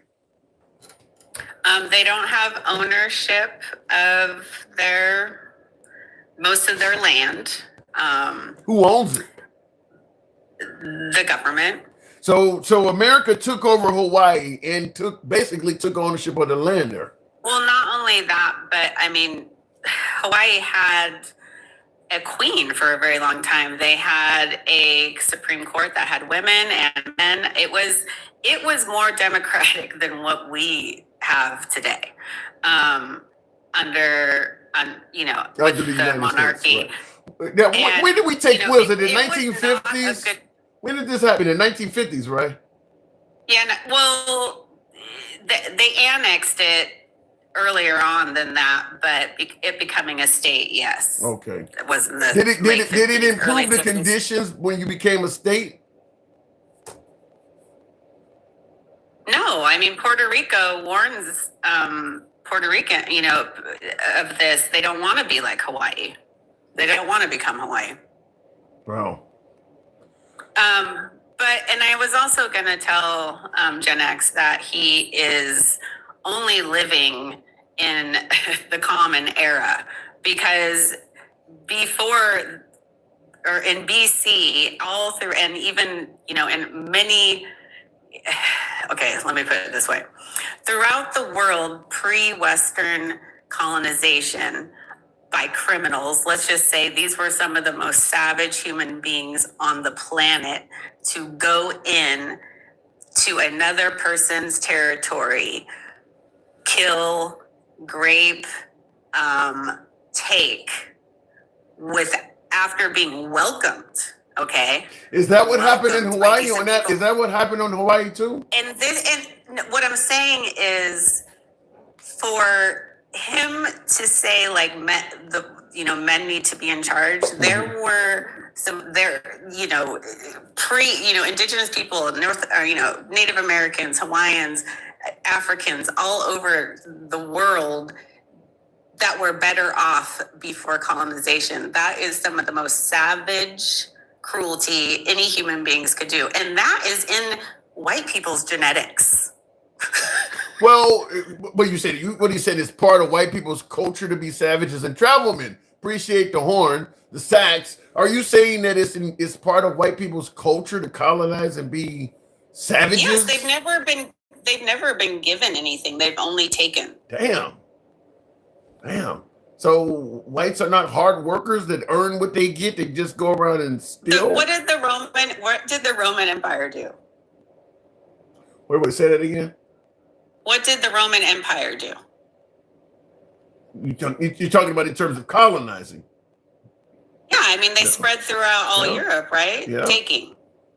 But hasn't there been some of that on the African continent among Africans? I mean, they do conquer each other. Africa was originally one continent. It was Europeans and Western colonizers that divided it up into countries and to create what it is today. There wasn't any of this prior. Europe or these people coming in, and the Europeans that came to America were not their best. If they were their best, they would have stayed where they were. What are you suggesting, that Europe didn't send America its best and brightest? They sent them rapists and murderers? Well, first off, we all know about Columbus. He was looking for India. That's why they call Native Americans Indians. Yeah. Okay, he was going for spices. He thought he had found India. He thought he had found India. He got lost. And then he thought, hey, there's this, went back and told, the European Spain, all of this, there's this land for the taking, right? Okay. And next thing you know, they're bringing all their friends, and we didn't strike a deal with Mexico, with the Native Americans. But how about this? Amber in the comments says conquering is not limited to race. What the fuck is she saying? How do you respond to Amber? I didn't say conquering, colonization. What's the difference? It's kind of the same thing, ain't it? If you colonize someone, you pretty much conquer them. What other group of people has taken away language, forced them to believe in something that they did not believe in? And this goes all around. I mean, the whole continent of Africa, forces all the Americas, forces them to believe in one particular religion, possibly doesn't allow them to read, because that would give you an education, takes away your right to learn, teaches you that men are superior to women when before there was not that thing. Like, it's very clear. That is the harm. And that is what Europeans have done throughout history. But what she is saying, Amber, and that's just history. World history. Yeah, but what Amber is rebutting and saying, she said, so because we perfected it means we are the only ones doing it. So what she's saying is everybody done what you're accusing the whites of doing. Whites just have done it better.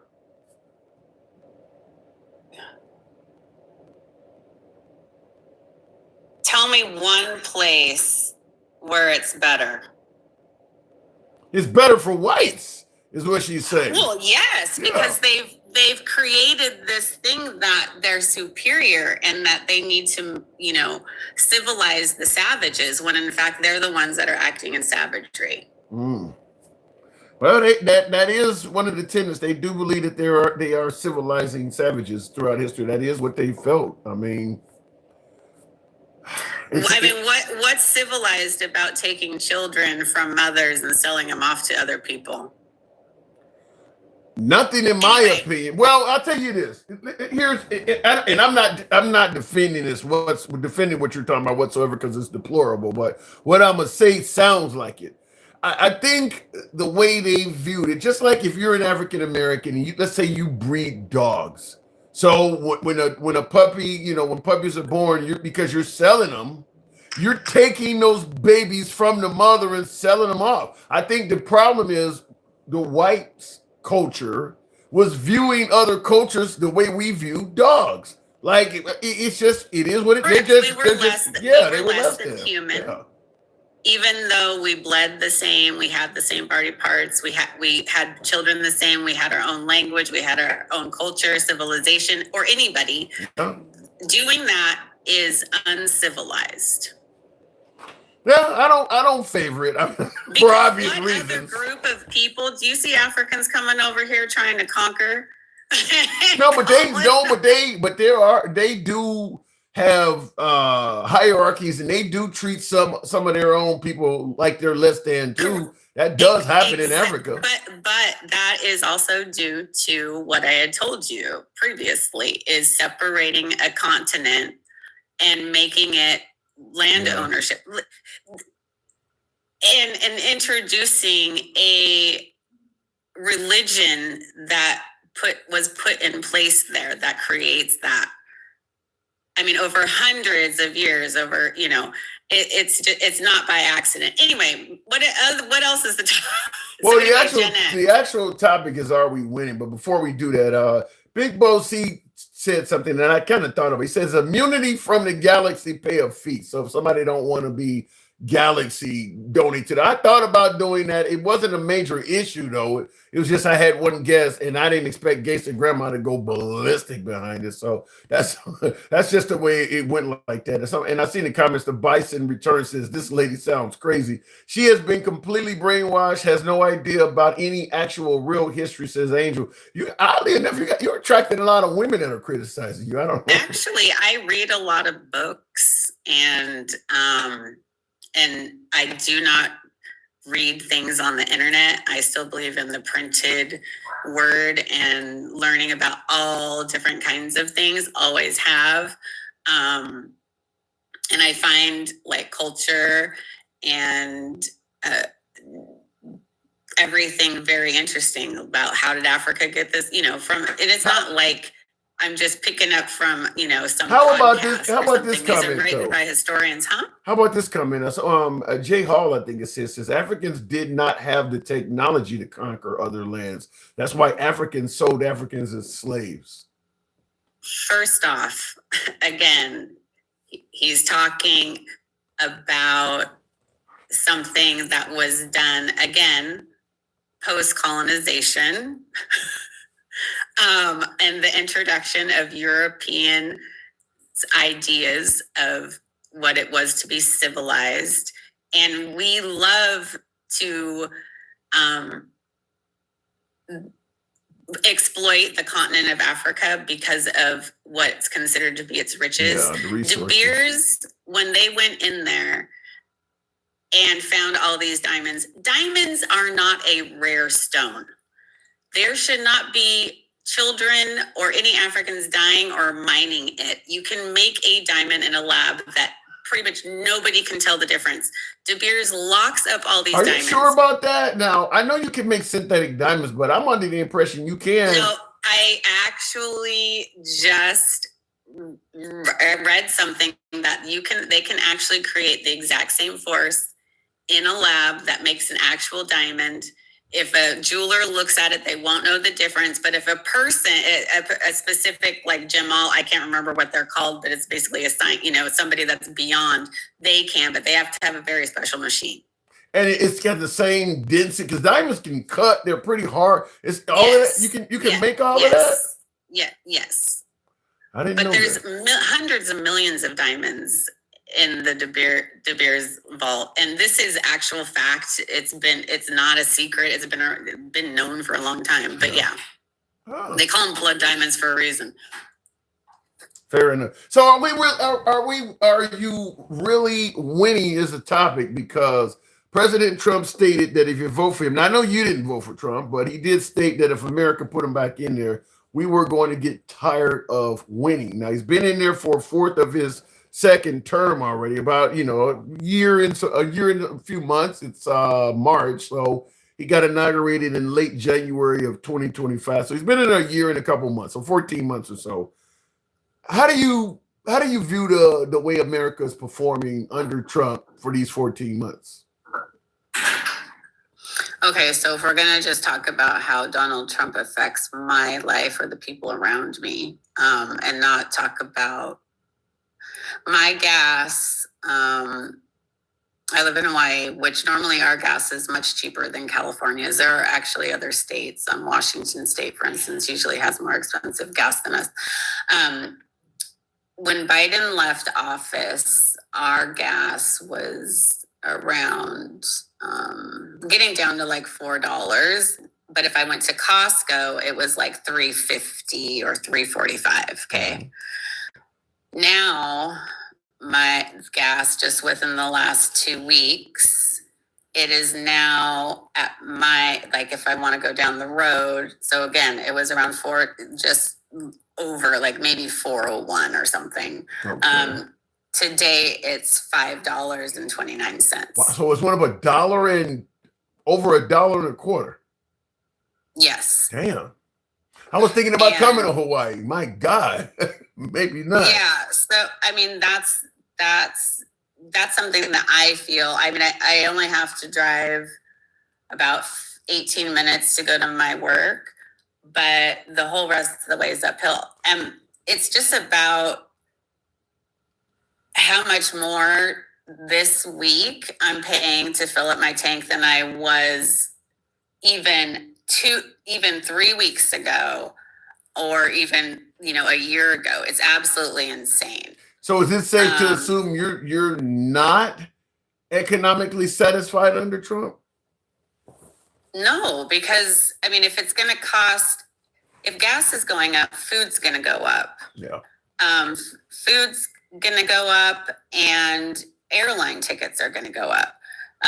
Everything, heating, I mean, thank goodness I live on an island. I don't need to turn on the heat, but I still need to, we have solar. We have 31 panels on my house plus solar hot water, but it gets to a point where, fuel costs do affect everyone.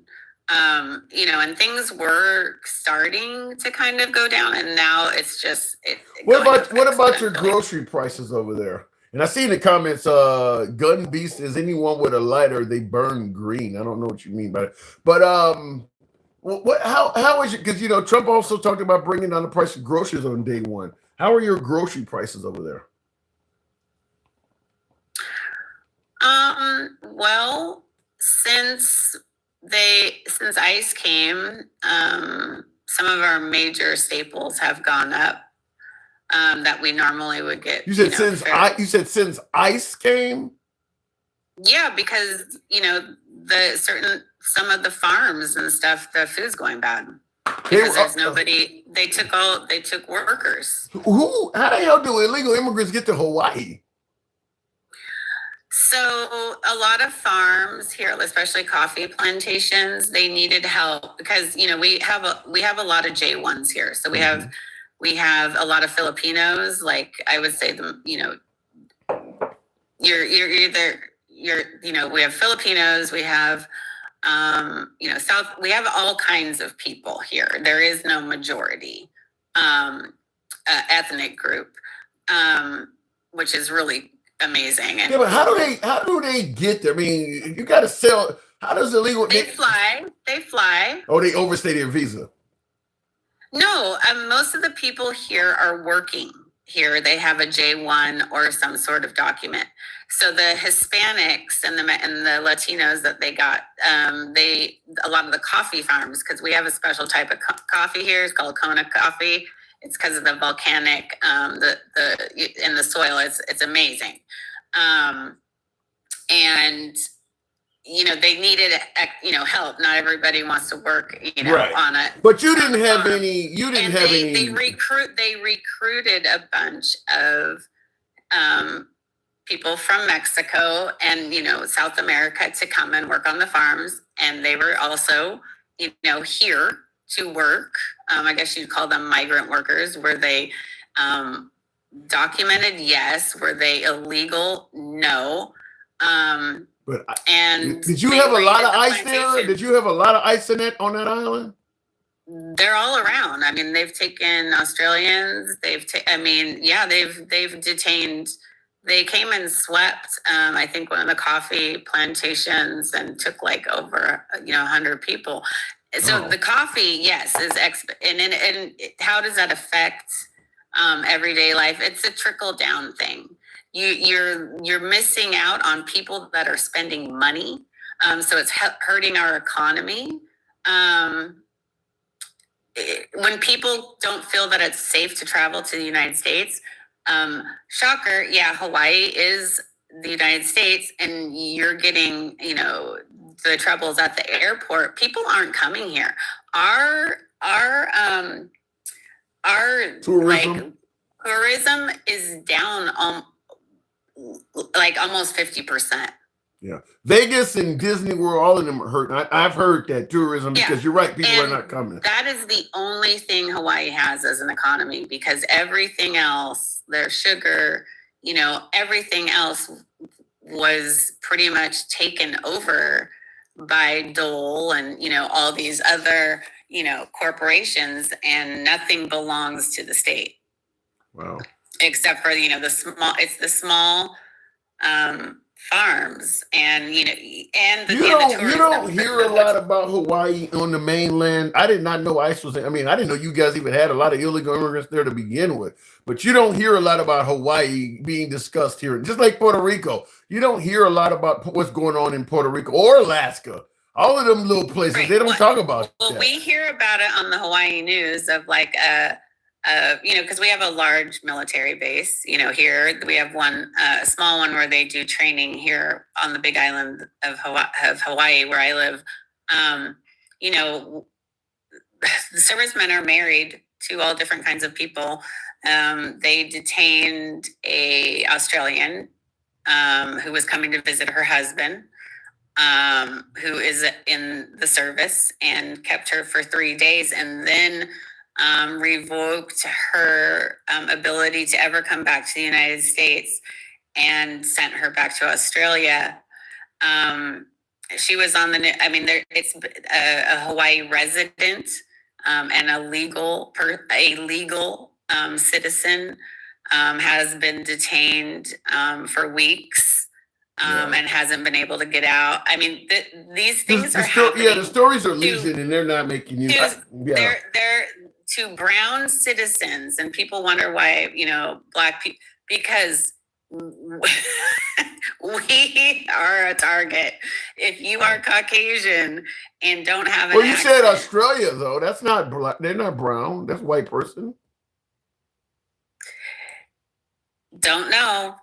Everybody's got their things, but it is what is what it is. Fair enough. I gotta move it on, Arsha. Good talking to you again. Another thing, Real quick. Not winning. I'm going to say another thing. Iran. There is a really good reason why no other president has ever done this. It's because they know it's going to be a quagmire. And they knew that it was going to affect. It's I believe that. I believe that. I'll discuss it on the other side. I said that yesterday. We are more dangerous here. We are more dangerous now than we were. I mean, in more danger Yeah. to like a terrorist attack now than we were. Well, yeah, a for month ago. for retaliation purposes. And it's already happening, and people need to. If you support this as a MAGA person, one, you're obviously not MAGA. You're just a Trump cult member, because this is not what he ran on. That was one thing I was actually hoping that he might actually stick with. But look where we are. Look where the world is. They don't want to help us. I wouldn't want to help us if it after all the shit he still has 2+ years, but I gotta go, Arsha. We'll see what happens. Appreciate it. All right, bye, Tim. Thank you.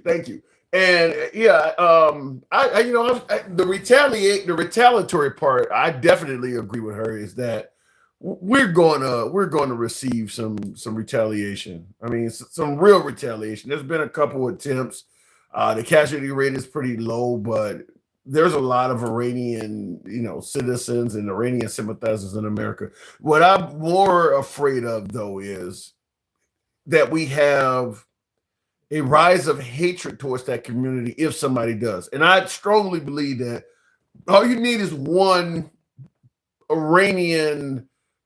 person of Iranian descent. They could be born in America, but let's say their mom or grandparents were Iranian, and they do something stupid because they sympathize with the Iranians being attacked. Let's say they do so, and it has a real casualty rate. I'm not talking about like the guy with the car in the synagogue or something. I'm talking about somebody who takes out 10, 20 people or something like that. I don't think you need much of that at all before the hatred towards Iranians in this country rises off the chain. Because that's what happened after September 11th. After what bin Laden did, Muslims were getting grabbed and rounded up all over the country. I mean, just getting harassed, all kinds of stuff. All you need is one or two of them to do something stupid, and America will turn dark and hateful toward them quick. And it won't just be them, because most Americans don't know what an Iranian is specifically. I mean, you could be Iraqi, you would qualify. Afghan, anybody from the Middle East, with the exception of maybe the Israelis, would qualify. They'd be grabbing up people of Jordanian descent, Kuwaiti descent. Americans don't know the difference, just like we don't know the difference really between Chinese, Korean, and Japanese. We see them all as kind of the same. So if any of them do anything really bad, they're all going to probably pay a price for it. I just truly believe that. If any of them, I remember flying after they opened the airports up after September 11th. And I think I was in O'Hare, and it was like 5 or 6 Muslims, and they were wearing the turbans. I mean, they were clearly Muslim, and they found a corner in the airport. We're waiting for a flight. You pass other terminals where there's nobody waiting for a flight at all, to go up down to your terminal. Anyway, they found an empty terminal, and they laid down some towels, I guess, found their direction facing Mecca or whatever, and they started praying. They just, get on their knees and bow up and down a few times. The whole fucking airport in that area, that whole terminal stopped and was looking at them. This is only a few days after September 11th. All they were doing was praying. There's about 4 or 5 of them. They got a ton of attention. So, yeah, all you need is for one of them to go rogue, and it's going to be a problem in America, I believe. Anyway, looking in the comments, though, Charlie says Trump lost the Iran war. How could he have lost it? It's still going. Exactly. I don't think there would be the backlash this time because we started this mess. I don't know. I agree we started it. But if they do something here on U.S. soil to some innocent person, there may not be backlash coming from the left, but there's plenty of people on the right that would be very angry about it. So I think there will still be a lot of backlash regardless. Travelman, good evening. Welcome to the program. And I see in the comments, somebody says, Blah says, are you really stupid? No, I'm here for you to educate me. MAGA really is stupid. He says, Travelman, good evening. Tim, how you doing, man? I don't know. After Gangster Grandma tore me a new one tonight. Well, you know what, man? It's not just Gangster Grandma. It's like, why do people feel as though right now that it's okay to just call people out their freaking names? You know, to me, it's very disrespectful. I always say leadership starts at the top. The leadership in this country right now is doing exactly what you're asking. Why do people feel like it's okay to do? Well, the leadership has made it okay. So a lot of the citizens are thinking like, okay, well, if it's okay, it's okay. The organization would be a reflection of the leader. Doesn't matter the size of the organization. Yeah. We elected a clown, and we got clown shit going on. You know. Well, he certainly likes to name call. There's no denying that Trump name calls, more than the best of them. So that, and by the way, MAGA uses all those names. Marjorie Trader Brown and Bird Brain and they use those names too. So that's where it's coming from. Yeah, I don't think if you go back to September, to 2015, when he came down that escalator, it's probably very few days in the last 10 years where he hasn't insulted or called somebody out of their name. My guess is, but do you think it started? He wasn't on the national stage as strongly as he was once he became a presidential contender. But based on how he has been as a president, you got to assume when he was a businessman, he was doing this stuff. Calling the same way. Yeah, it's the same thing. Yeah, he was doing the same thing. When he was on Larry King Live or whatever, he was calling other people stupid. They didn't know what they were doing. This is a guy who grew up with a giant silver spoon in his mouth, man. With his casino, his father had to come down one night. I think he bought $2 million worth of chips to help his casino out one night. Wow. And he got in trouble with the gaming commission in New Jersey. So we're not dealing with the swiftest. We don't have the swiftest leader in the cookie pack right now. Well, listen, you're right. He was born with a silver spoon, and even he claims he only borrowed $1 million loan from his dad and turned it into $1 billion business. Fact is, most of us can't borrow $1 million from their dad. So that alone is a flex. But yeah, I think he has been accustomed to treating people any way he wants to and getting successfully whatever he wants. I think he's done it with women. He's done it with businesses. He's always gotten what he wants. I think they say that he actually blown about $300 million that his father gave him, that he actually lost. Damn. Yeah, somewhere along in there. It's a lot. He's had a good life. He's had a really good life. Yeah, he's had a good life, but and people tend to forget that the Trump organization is a niche organization. It's ran out of the 25th floor, whatever the hell it is, out of Trump Tower. So as far as personnel, he got people, spread out, got his name on a lot of different things. But it's not really a large organization, Yeah, he does $1 billion or whatever. But if you go down there, you take a look at some of his properties and stuff, they're actually not as valuable as he makes them out to be, and some of them actually lose money. Well, that's probably some of the 34 felony stuff. The evaluating, the property stuff is what that is. But whatever the case may be, he's certainly extremely wealthy now. So he's going to die a very, very wealthy man. And he's also, you got these guys running around here, and I say it all the time, you got 30-40% of MAGA, or the people that voted for him, they're suffering from head up Trump's ass syndrome. And they will come on and they will talk to you, and they will interpret what he says, and he's the smartest man around, and he's doing this and he's doing that. And then they get really get stuck on stupid when they start talking about how much money tariffs is bringing into the country.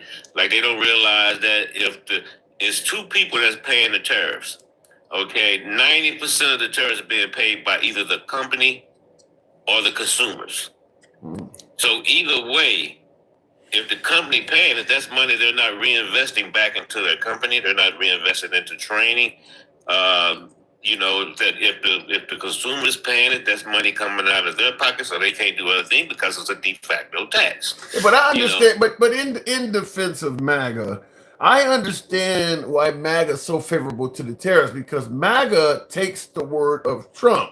So I get what you're saying. The financial analysts totally disagree with Trump. They believe that tariffs are a tax on the people. I get that. But Trump is telling folks that the tariffs are going to amount to a ton of revenue for this nation. So if you favor what Trump, but if you believe Trump, I can understand why you would think he's doing an incredibly great job for the country, because he's telling you, just like with Doge, a lot of folks who believe Trump believe that Doge saved us damn near $1 trillion. So I think the separation is folks who believe what Trump is saying is genuinely true and those who may question it. Well, that's because the people that believe that bullshit, excuse me, oh man, you almost got me going. People that believe that BS, they constantly watch the right-wing media ecosystem, and that's what they're stuck in. And so that's what they're fed all the time. Because actually Doge was a complete failure. Okay, it did damage to the organizations, the agencies that they went into. They did damage to that. Basically, since January, this dude has basically dismantled everything, damn near everything that the United States has worked on that we built, the country built over the last 75 years. We built the New World Order that we have been living up under for the last 75 years. Now, we are so, excuse my French, we are so fucked up and have alienated all our allies and stuff, so that when the president comes out with a request that makes some sense, well, I'm not gonna say it makes some sense, but he comes out with a request after he done bullied, called them names, denigrated them, and want to break up NATO, and then he comes out and says, "Hey, can you guys provide some ships to help us, keep the Strait of Hormuz Hormuz, open?" Okay. If you remember correctly, we had a ship up in the Persian Gulf quite a few years ago, and it got hit with an Exocet missile. From Iran. Yeah, I remember. So we've had a couple of things happen over there, but don't forget, we've also, we put a flying object through a commercial airliner over Yeah, we Iran. did shoot down an Iranian airliner by mistake. We shot down with 265 Well, we people. said it was a mistake, but you kind of wonder. That is right. We did shoot down one of their kind of long. That's kind of been forgotten. But how about this one here in the comments? Angel says, "I would rather have someone who's upfront and honest in insults as opposed to these BS presidents that were installed by the New World Order." So Angel's indicating. So hold on a minute, Tim. Hold on a minute. Anybody that say Trump is honest has their head stuck up as a splinter muscle. Okay. What are you suggesting? The commander in chief is dishonest? Is that what you suggest? Are you suggesting the commander in chief is dishonest? Every freaking day. He's a pathological liar. He will stand up and lie about any damn thing. Okay, they are close to developing the ICBM that'll reach the U.S. mainland from Iran, and that was a bunch of bullshit, and he knew it because all the experts said. I've said it on this show before. All the experts have said that Iran was at least minimum 10 years away from having a delivery vehicle, a re-entry vehicle, to be able to put an ICBM on to reach the United States. They said it was at least 10 years away from that. And what also gets added onto that is after quote unquote obliterating their ambitions back in June of last year, Trump also said they were about a decade away from doing it. So go ahead. He lies all the time. And then he comes. You know what? Yeah, you want somebody that's honest. Well, you got the wrong damn clown in the White House right now, because not only is he not honest, we are going full force into drill. Meanwhile, everybody else is passing us up on renewable energy. Well, right now, though, if they drill, they would bring down the price of gas. Is that not a good thing? The companies don't want them to do it. Why would the companies want them to do that, bro, when they making $100 a barrel? Well, I'm saying, would the people want the gas to come down? Fuck the people. What the hell? You don't want gas to come? If Trump brings down the price of gas, you don't think that would be a good Trump thing? can't bring down. Come on, Tim. You know damn well Trump can't bring down the price of gas, bro. And as long as gas is controlled, as long as the price of a barrel of oil is a commodity and is traded on the worldwide market, what we can do what the United States can do is basically really small. Might be able to do a little damage to it, but that's about it. That's about it. You know that, bro. So let me ask it to you this way then. How do you, because we don't know, because it's too early to, so we're speculating, but how do you expect the Iran conflict, excursion, war, whatever the hell they want, how do you expect this to end? You know what, bro? I was thinking about that earlier today. And the truth of the matter is, we're in a really, and I've been cursing a lot here lately. You know, I've been coming here with you for a minute. You probably know I've been cursing more. What's wrong with it? This is free speech. Free speech. You know, speak your mind. Speak your mind. We're in a pretty fucked up situation right now. Because yes, we have basically decimated, the whatever offensive function that they've had as far as drones. Not decimated, they still got the drones, they still got some of the missiles and stuff. We're taking out a lot of the fast ships that they lay the mines with and stuff like that. We've done all of that, right? Okay. What's next? How the hell are we going to get, unless we just say we're done, that's it, we claim victory. That's what. But did he not say? Did he not say to Brian Kilmeade on Fox, "It'll be over when I feel it in my bones"? I actually think that's exactly what's going to happen. If we're going to just pack up and say we hereby declare victory and just leave, I think that's what's going to happen. When Trump determined this shit ain't just like with Afghanistan, he made a deal with the Taliban and gave it back to him. Like, I'm tired of this. We're done. Hey, but check this out though. Isn't MAGA? And I just say the right wing, period. Aren't they always, when you go on different lives and stuff, aren't they always talking about how liberals are progressive? Every time they say something, they're in their feelings. Yeah. And then you got the mango maniac standing up here saying that when I feel it in my bones. It'll be over with. Yeah, when I feel it in my bones. Why did we go in there? Oh, because I had a gut feeling. Yeah. Yeah. Kind of see. They're, you know what? They're the ones that the freaking snowflakes and cancel culture. I don't know. We can't do boots on the ground. Yeah, we can. Okay. I think that may happen. Then call the body bag manufacturers and have them increase production, because that's what's going to happen. You kind of remind me of Colonel Troutman when he said, you know what happens if you go looking at the rim, but what you're going to need? But a lot of body bags. I'll just say this. This is where I think I feel it in my bones comes from.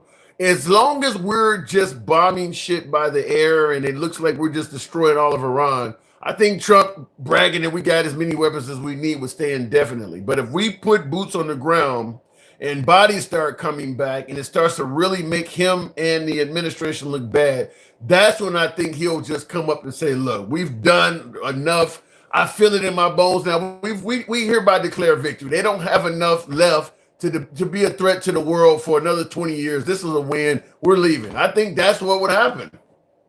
I wouldn't put it past him, because he has no morals. He's just a wasted hunk of protoplasm. But check this out, Tim. If he does that, is Iran physically, what is going to be the level of destruction? Because look at what they did to Gaza. Look at what they did to Gaza. Yeah. Look at what they're doing over in Lebanon. They displaced a million people. Look at what they're doing in the West Bank. A lot of people don't pay attention to the West Bank. They have been unaliving Palestinians and taking their land over there since the 80s. Reagan told them this shit was illegal and to knock it off, and they kept going. They've been doing it since the 80s. They've been unaliving them, running them off their land, and building settlements in the West Bank since then. So that's three different. What's going to happen with Tehran? They gonna do the kind of damage. I mean, it's a much larger. Well, as long as we give Israel, carte blanche, the ability to do whatever they want. Yeah, Israel's going to tear some shit up over there. So you got this dude over here says 5,000 Marines are not deployed. I saw that, and that's true. Okay, well, first of all, it's not a boat; it's a ship. Okay. Yeah, but he makes a point. He didn't send all the Marines over there to just sit on the ship. He makes a point. Exactly. Now we have 3 battle groups over there. We have 2 carrier battle groups, which takes about $8 million a day to run. And we have an amphibious battle group over there, which which one is it over there? The Tarawa? I forget which one they sent over there. It's not your typical amphibious. It's like a small aircraft carrier. right? So you got the LHAs, you got some of the LHAs where you can flood the well deck. And you flood the well deck, and that's where your amphibious vehicles come out of. The one that's over there right now is one of the newer ones. It's of the America class. Is it worth it? All the money you're talking, is it? You think all of this is? You think Iran is worth all of the expense? What we spent $11 billion in 6 days? Yeah. A lot. You know how much? You know how much it? They didn't want to renew the Affordable Care Act subsidies. That was $50 billion. Yeah. Well, it kind of reminds me of the late Tupac. You got money for wars that can't feed the poor. We always seem to be able to find money for bombs. I mean, even when you look at the 11 or 12 boats that Trump bombed off the coast of Venezuela, that had to be several $1 million just there. I mean, we don't seem to be able to find a problem when it comes to money for bombs and weapons. But yeah, when it comes to any kind is that a WAR crime? The winners get to write the rules. So just like George W. Bush with Iraq, that was a war crime. The bombing of Dresden in World War II, we've committed some war crimes, but as long as you keep winning the war, you get away with it.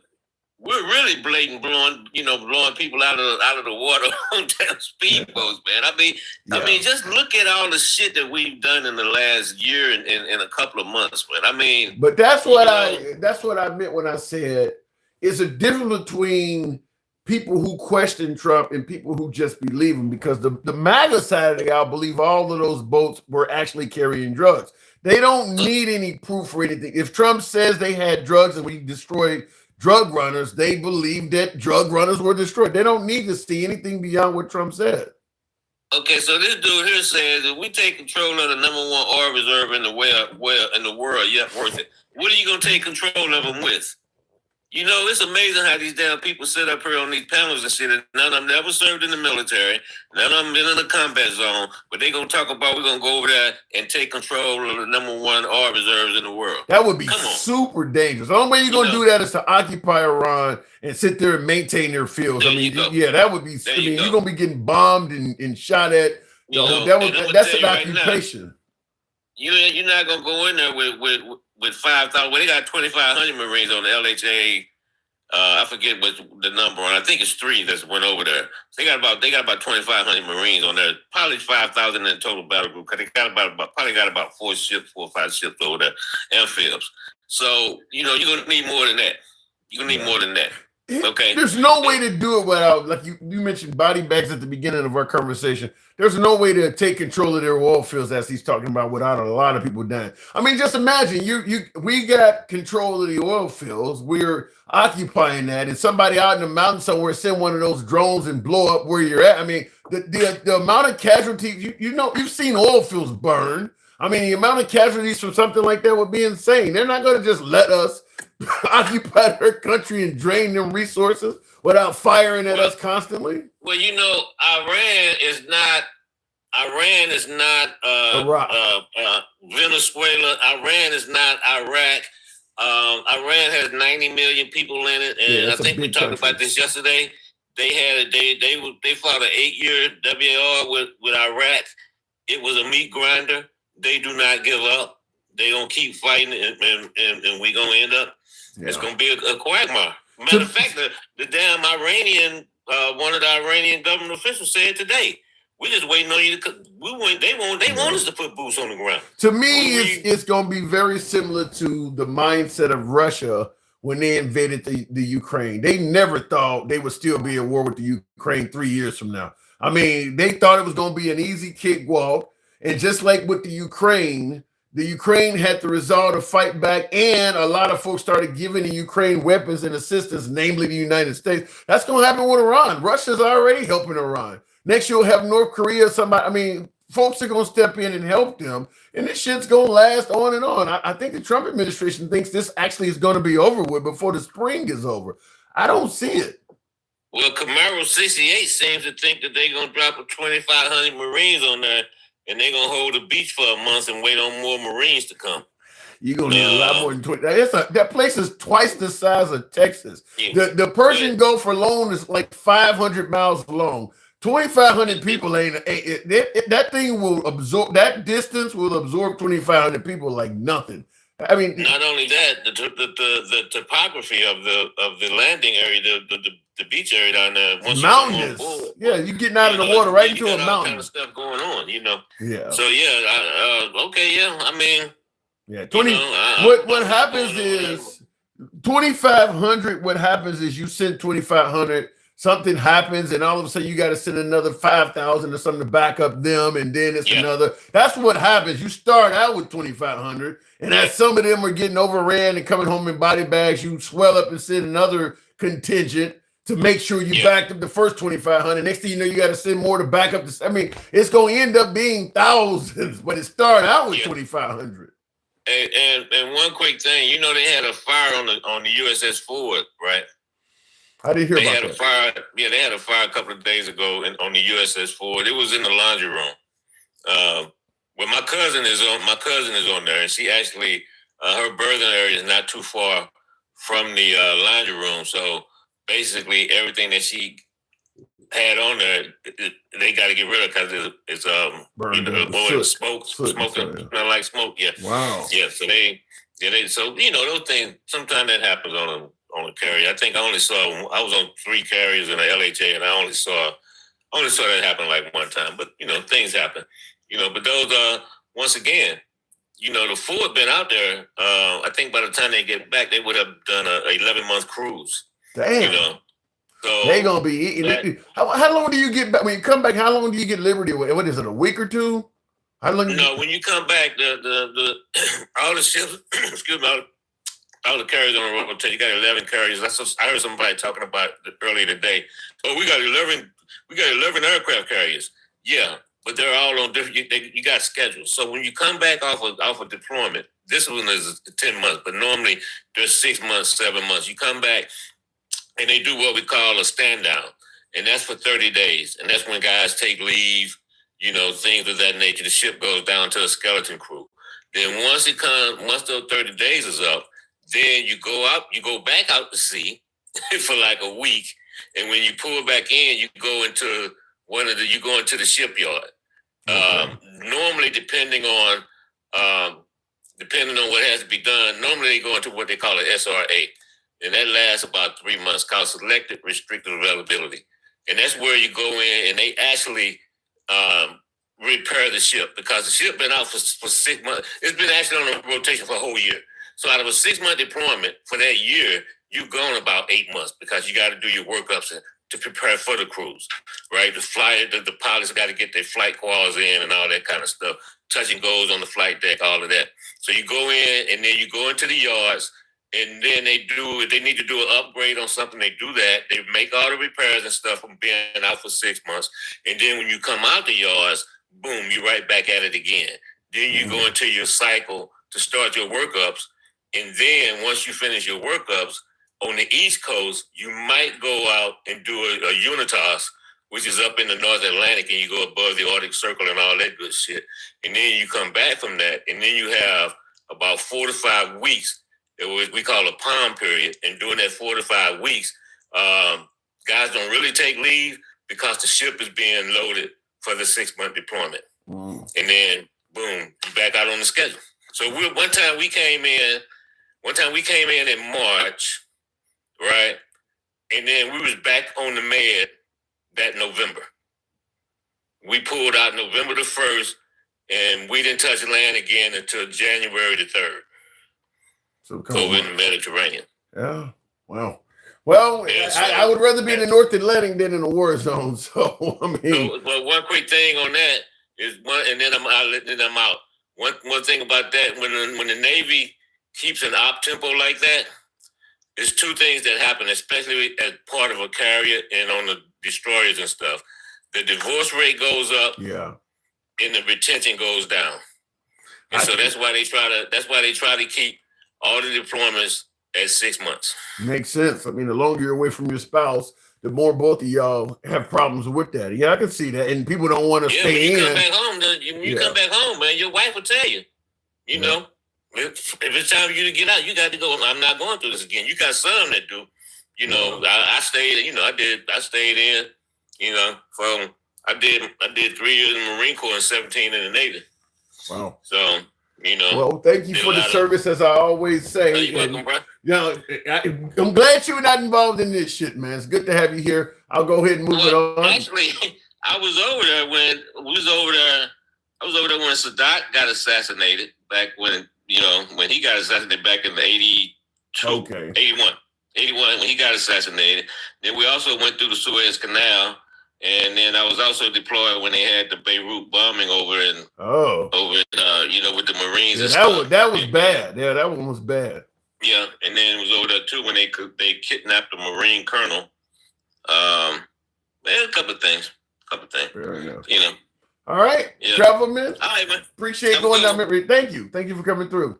All right, No moving problem. on with the program. Thank you for Travelman. Women need to find Gen X. He says women need to find God. I mean, women. I think a lot of women have found God, Gen X. Anyway, I do appreciate the 117,000 likes. Some of you folks showed some love by helping out with the hat, mustache, and TikTok cap goals. We didn't quite meet the goals, but thanks some of you folks for the program. You guys know how we run it. We don't block, ban, or censor anyone. That's how our program has been from day one. We are always MAGA friendly. Nevertheless, liberals are welcome as well. It was kind of rough at times tonight, a bit. Gangster Grandma, very upset because I didn't let her Galaxy again. By the way, the Galaxy rule still exists.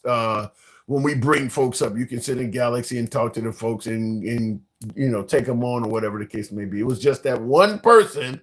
I said, don't Galaxy the guy, and she didn't like that. So it is what it is. But I do appreciate you folks tuning in as usual. We don't block, ban, or censor. Our comments go left with Bernie Sanders, so I'm having dinner with Q. Before we bail out, if you're following us on TikTok, Instagram, or Substack, if you're watching us live on any of those platforms right now, I ask that you follow the program. If you're watching us on YouTube, give us a sub. And give us a last minute, click the like button on YouTube. Help take us out. It'll help out with the algorithm of the program. Thank you in the comments. Ryan says, good show. I appreciate that. And real quick, I'll read a couple comments. They want to make a new world order that all religions are going to save you and humans can make peace around the world. That it would be great without God, Jesus. Nope. Again, trust in Jesus. No, man. Look, I say all the time, I was very, I grew up in the Baptist church. I was in Bible school every summer and things like that. We grew up fairly religious. I'm not anywhere near as religious anymore. Now that I've gotten older and been able to, religion causes a lot of chaos, wars, oppression. It just, I don't know. I mean, I get the 10 Commandments and the pursuit of doing what's morally right. I get that because a lot of folks feel that without religion, people would not do what's morally right. I totally dispel that rumor or that belief because, there are some countries. In fact, I'll just say it like this. The countries that are the least involved with religion tend to be some of the safest countries out there. Like some of the Western European countries, like Denmark and stuff, that are not very religious. Some of the safest, the more stringent you go down the path of religion, usually leads to far more oppression and loss of freedom. I mean, obviously, the Middle East, for instance, all of those countries are very hardcore religious. Even if you look at the Christian religion, back in its infancy, when countries were far more Christian-based than they are now, people were not free. They were not free. There was a lot more oppression. I mean, we talk about the Muslim religion in modern times, but most of the stuff the Muslim religion is doing now, whether it's oppressing women or oppressing its citizens or, all the Christians were doing the same thing. The Christians just kind of evolved out of some of that stuff earlier than the Muslim religion, but the history of Christianity is very similar to the history of the Muslim faith. I had somebody say that I think it was D.O. Hughley or somebody. He was talking about, there's virtually no difference between Islamic fundamentalists and like a white Christian nationalist. And he used the reason of They both want you to follow their religion to a fault and dictate. I mean, you know, the treatment of women, all of this stuff. I mean, so it really don't matter what religion you are. Most religions have a history of being very oppressive. You know, you have to live life by this strict code. Whereas, you know, you start talking to countries in regards to countries that are not very religious, and there's, you know, they don't have this belief that you must do things this way, you must live like this, you must have a husband, you must have, I mean, they just don't have that belief. I mean, so, and when you don't follow that in religious sex, SECT, when you don't follow that, you tend to get ostracized and criticized. So I don't, yeah, as I've gotten older, I've become less religious because, I mean, like, look what's going on right now with Israel and all of this shit in the Middle East. You don't think religion is behind a lot of that? You don't think one of the reasons we favor Israel over all of those countries in the Middle East, religion is involved in that? Now, I get AIPAC and all of that pays a lot of money. The Israelis do pay to get us to sway their way as well, but religion is involved in that. Religion is involved in that. So, see, Gen X says, Tim, you need Jesus. No, I don't. No, I don't. No, and also, unfortunately, because I do believe in science, a lot of things I was taught coming up don't make a lot of sense either. And that, you know, when it comes to religion, that just kind of hurt me as well. Is that, you know, now I don't, as a, you know, as somebody who's gotten older, the Noah's Ark story makes no sense to me at all. And there's a lot of stories like that I question, like, you're going to tell me that you put two animals of every type on a boat and they all worked together and survived? That doesn't make scientific sense by modern standards. And there's a lot of stories like that, but I don't want to go down a religious path. I just want to say thank you, folks, for tuning in tonight. And we will certainly talk tomorrow. So you guys take care. I got to get up and go to work like everybody else. So I got to get my ass out of here. Thanks for tuning in. Thanks for smashing that like button. You folks on YouTube. Real quick in the comments, We the Rabble. You are shadow banned on TikTok. I won't be able to find you until a caller. I follow. What do you mean I'm shadow banned? Well, right now, we had a guest, and they put us on a 10-minute suspension, We the Rabble. So we are shadow banned on TikTok for the next 10 minutes. But because the show is about to end, it doesn't matter. Tomorrow's show, that won't happen. It'll be over with. But sometimes you get a caller on there and they say something that TikTok wants to censor. They'll tell you for the next 10 minutes, we're not gonna tell new viewers about your show. And that's what it. Gangsta Grandma, I get shadow banned every conversation Gangsta Grandma has. The warning comes up for the next 10 minutes. We're gonna end the visibility of your live so nobody knows I'm on. When Gangsta Grandma is on, it happens every show. And then the minute she goes off, boom, people start coming back in. I got to go. I'll see you guys tomorrow. Thanks for tuning in.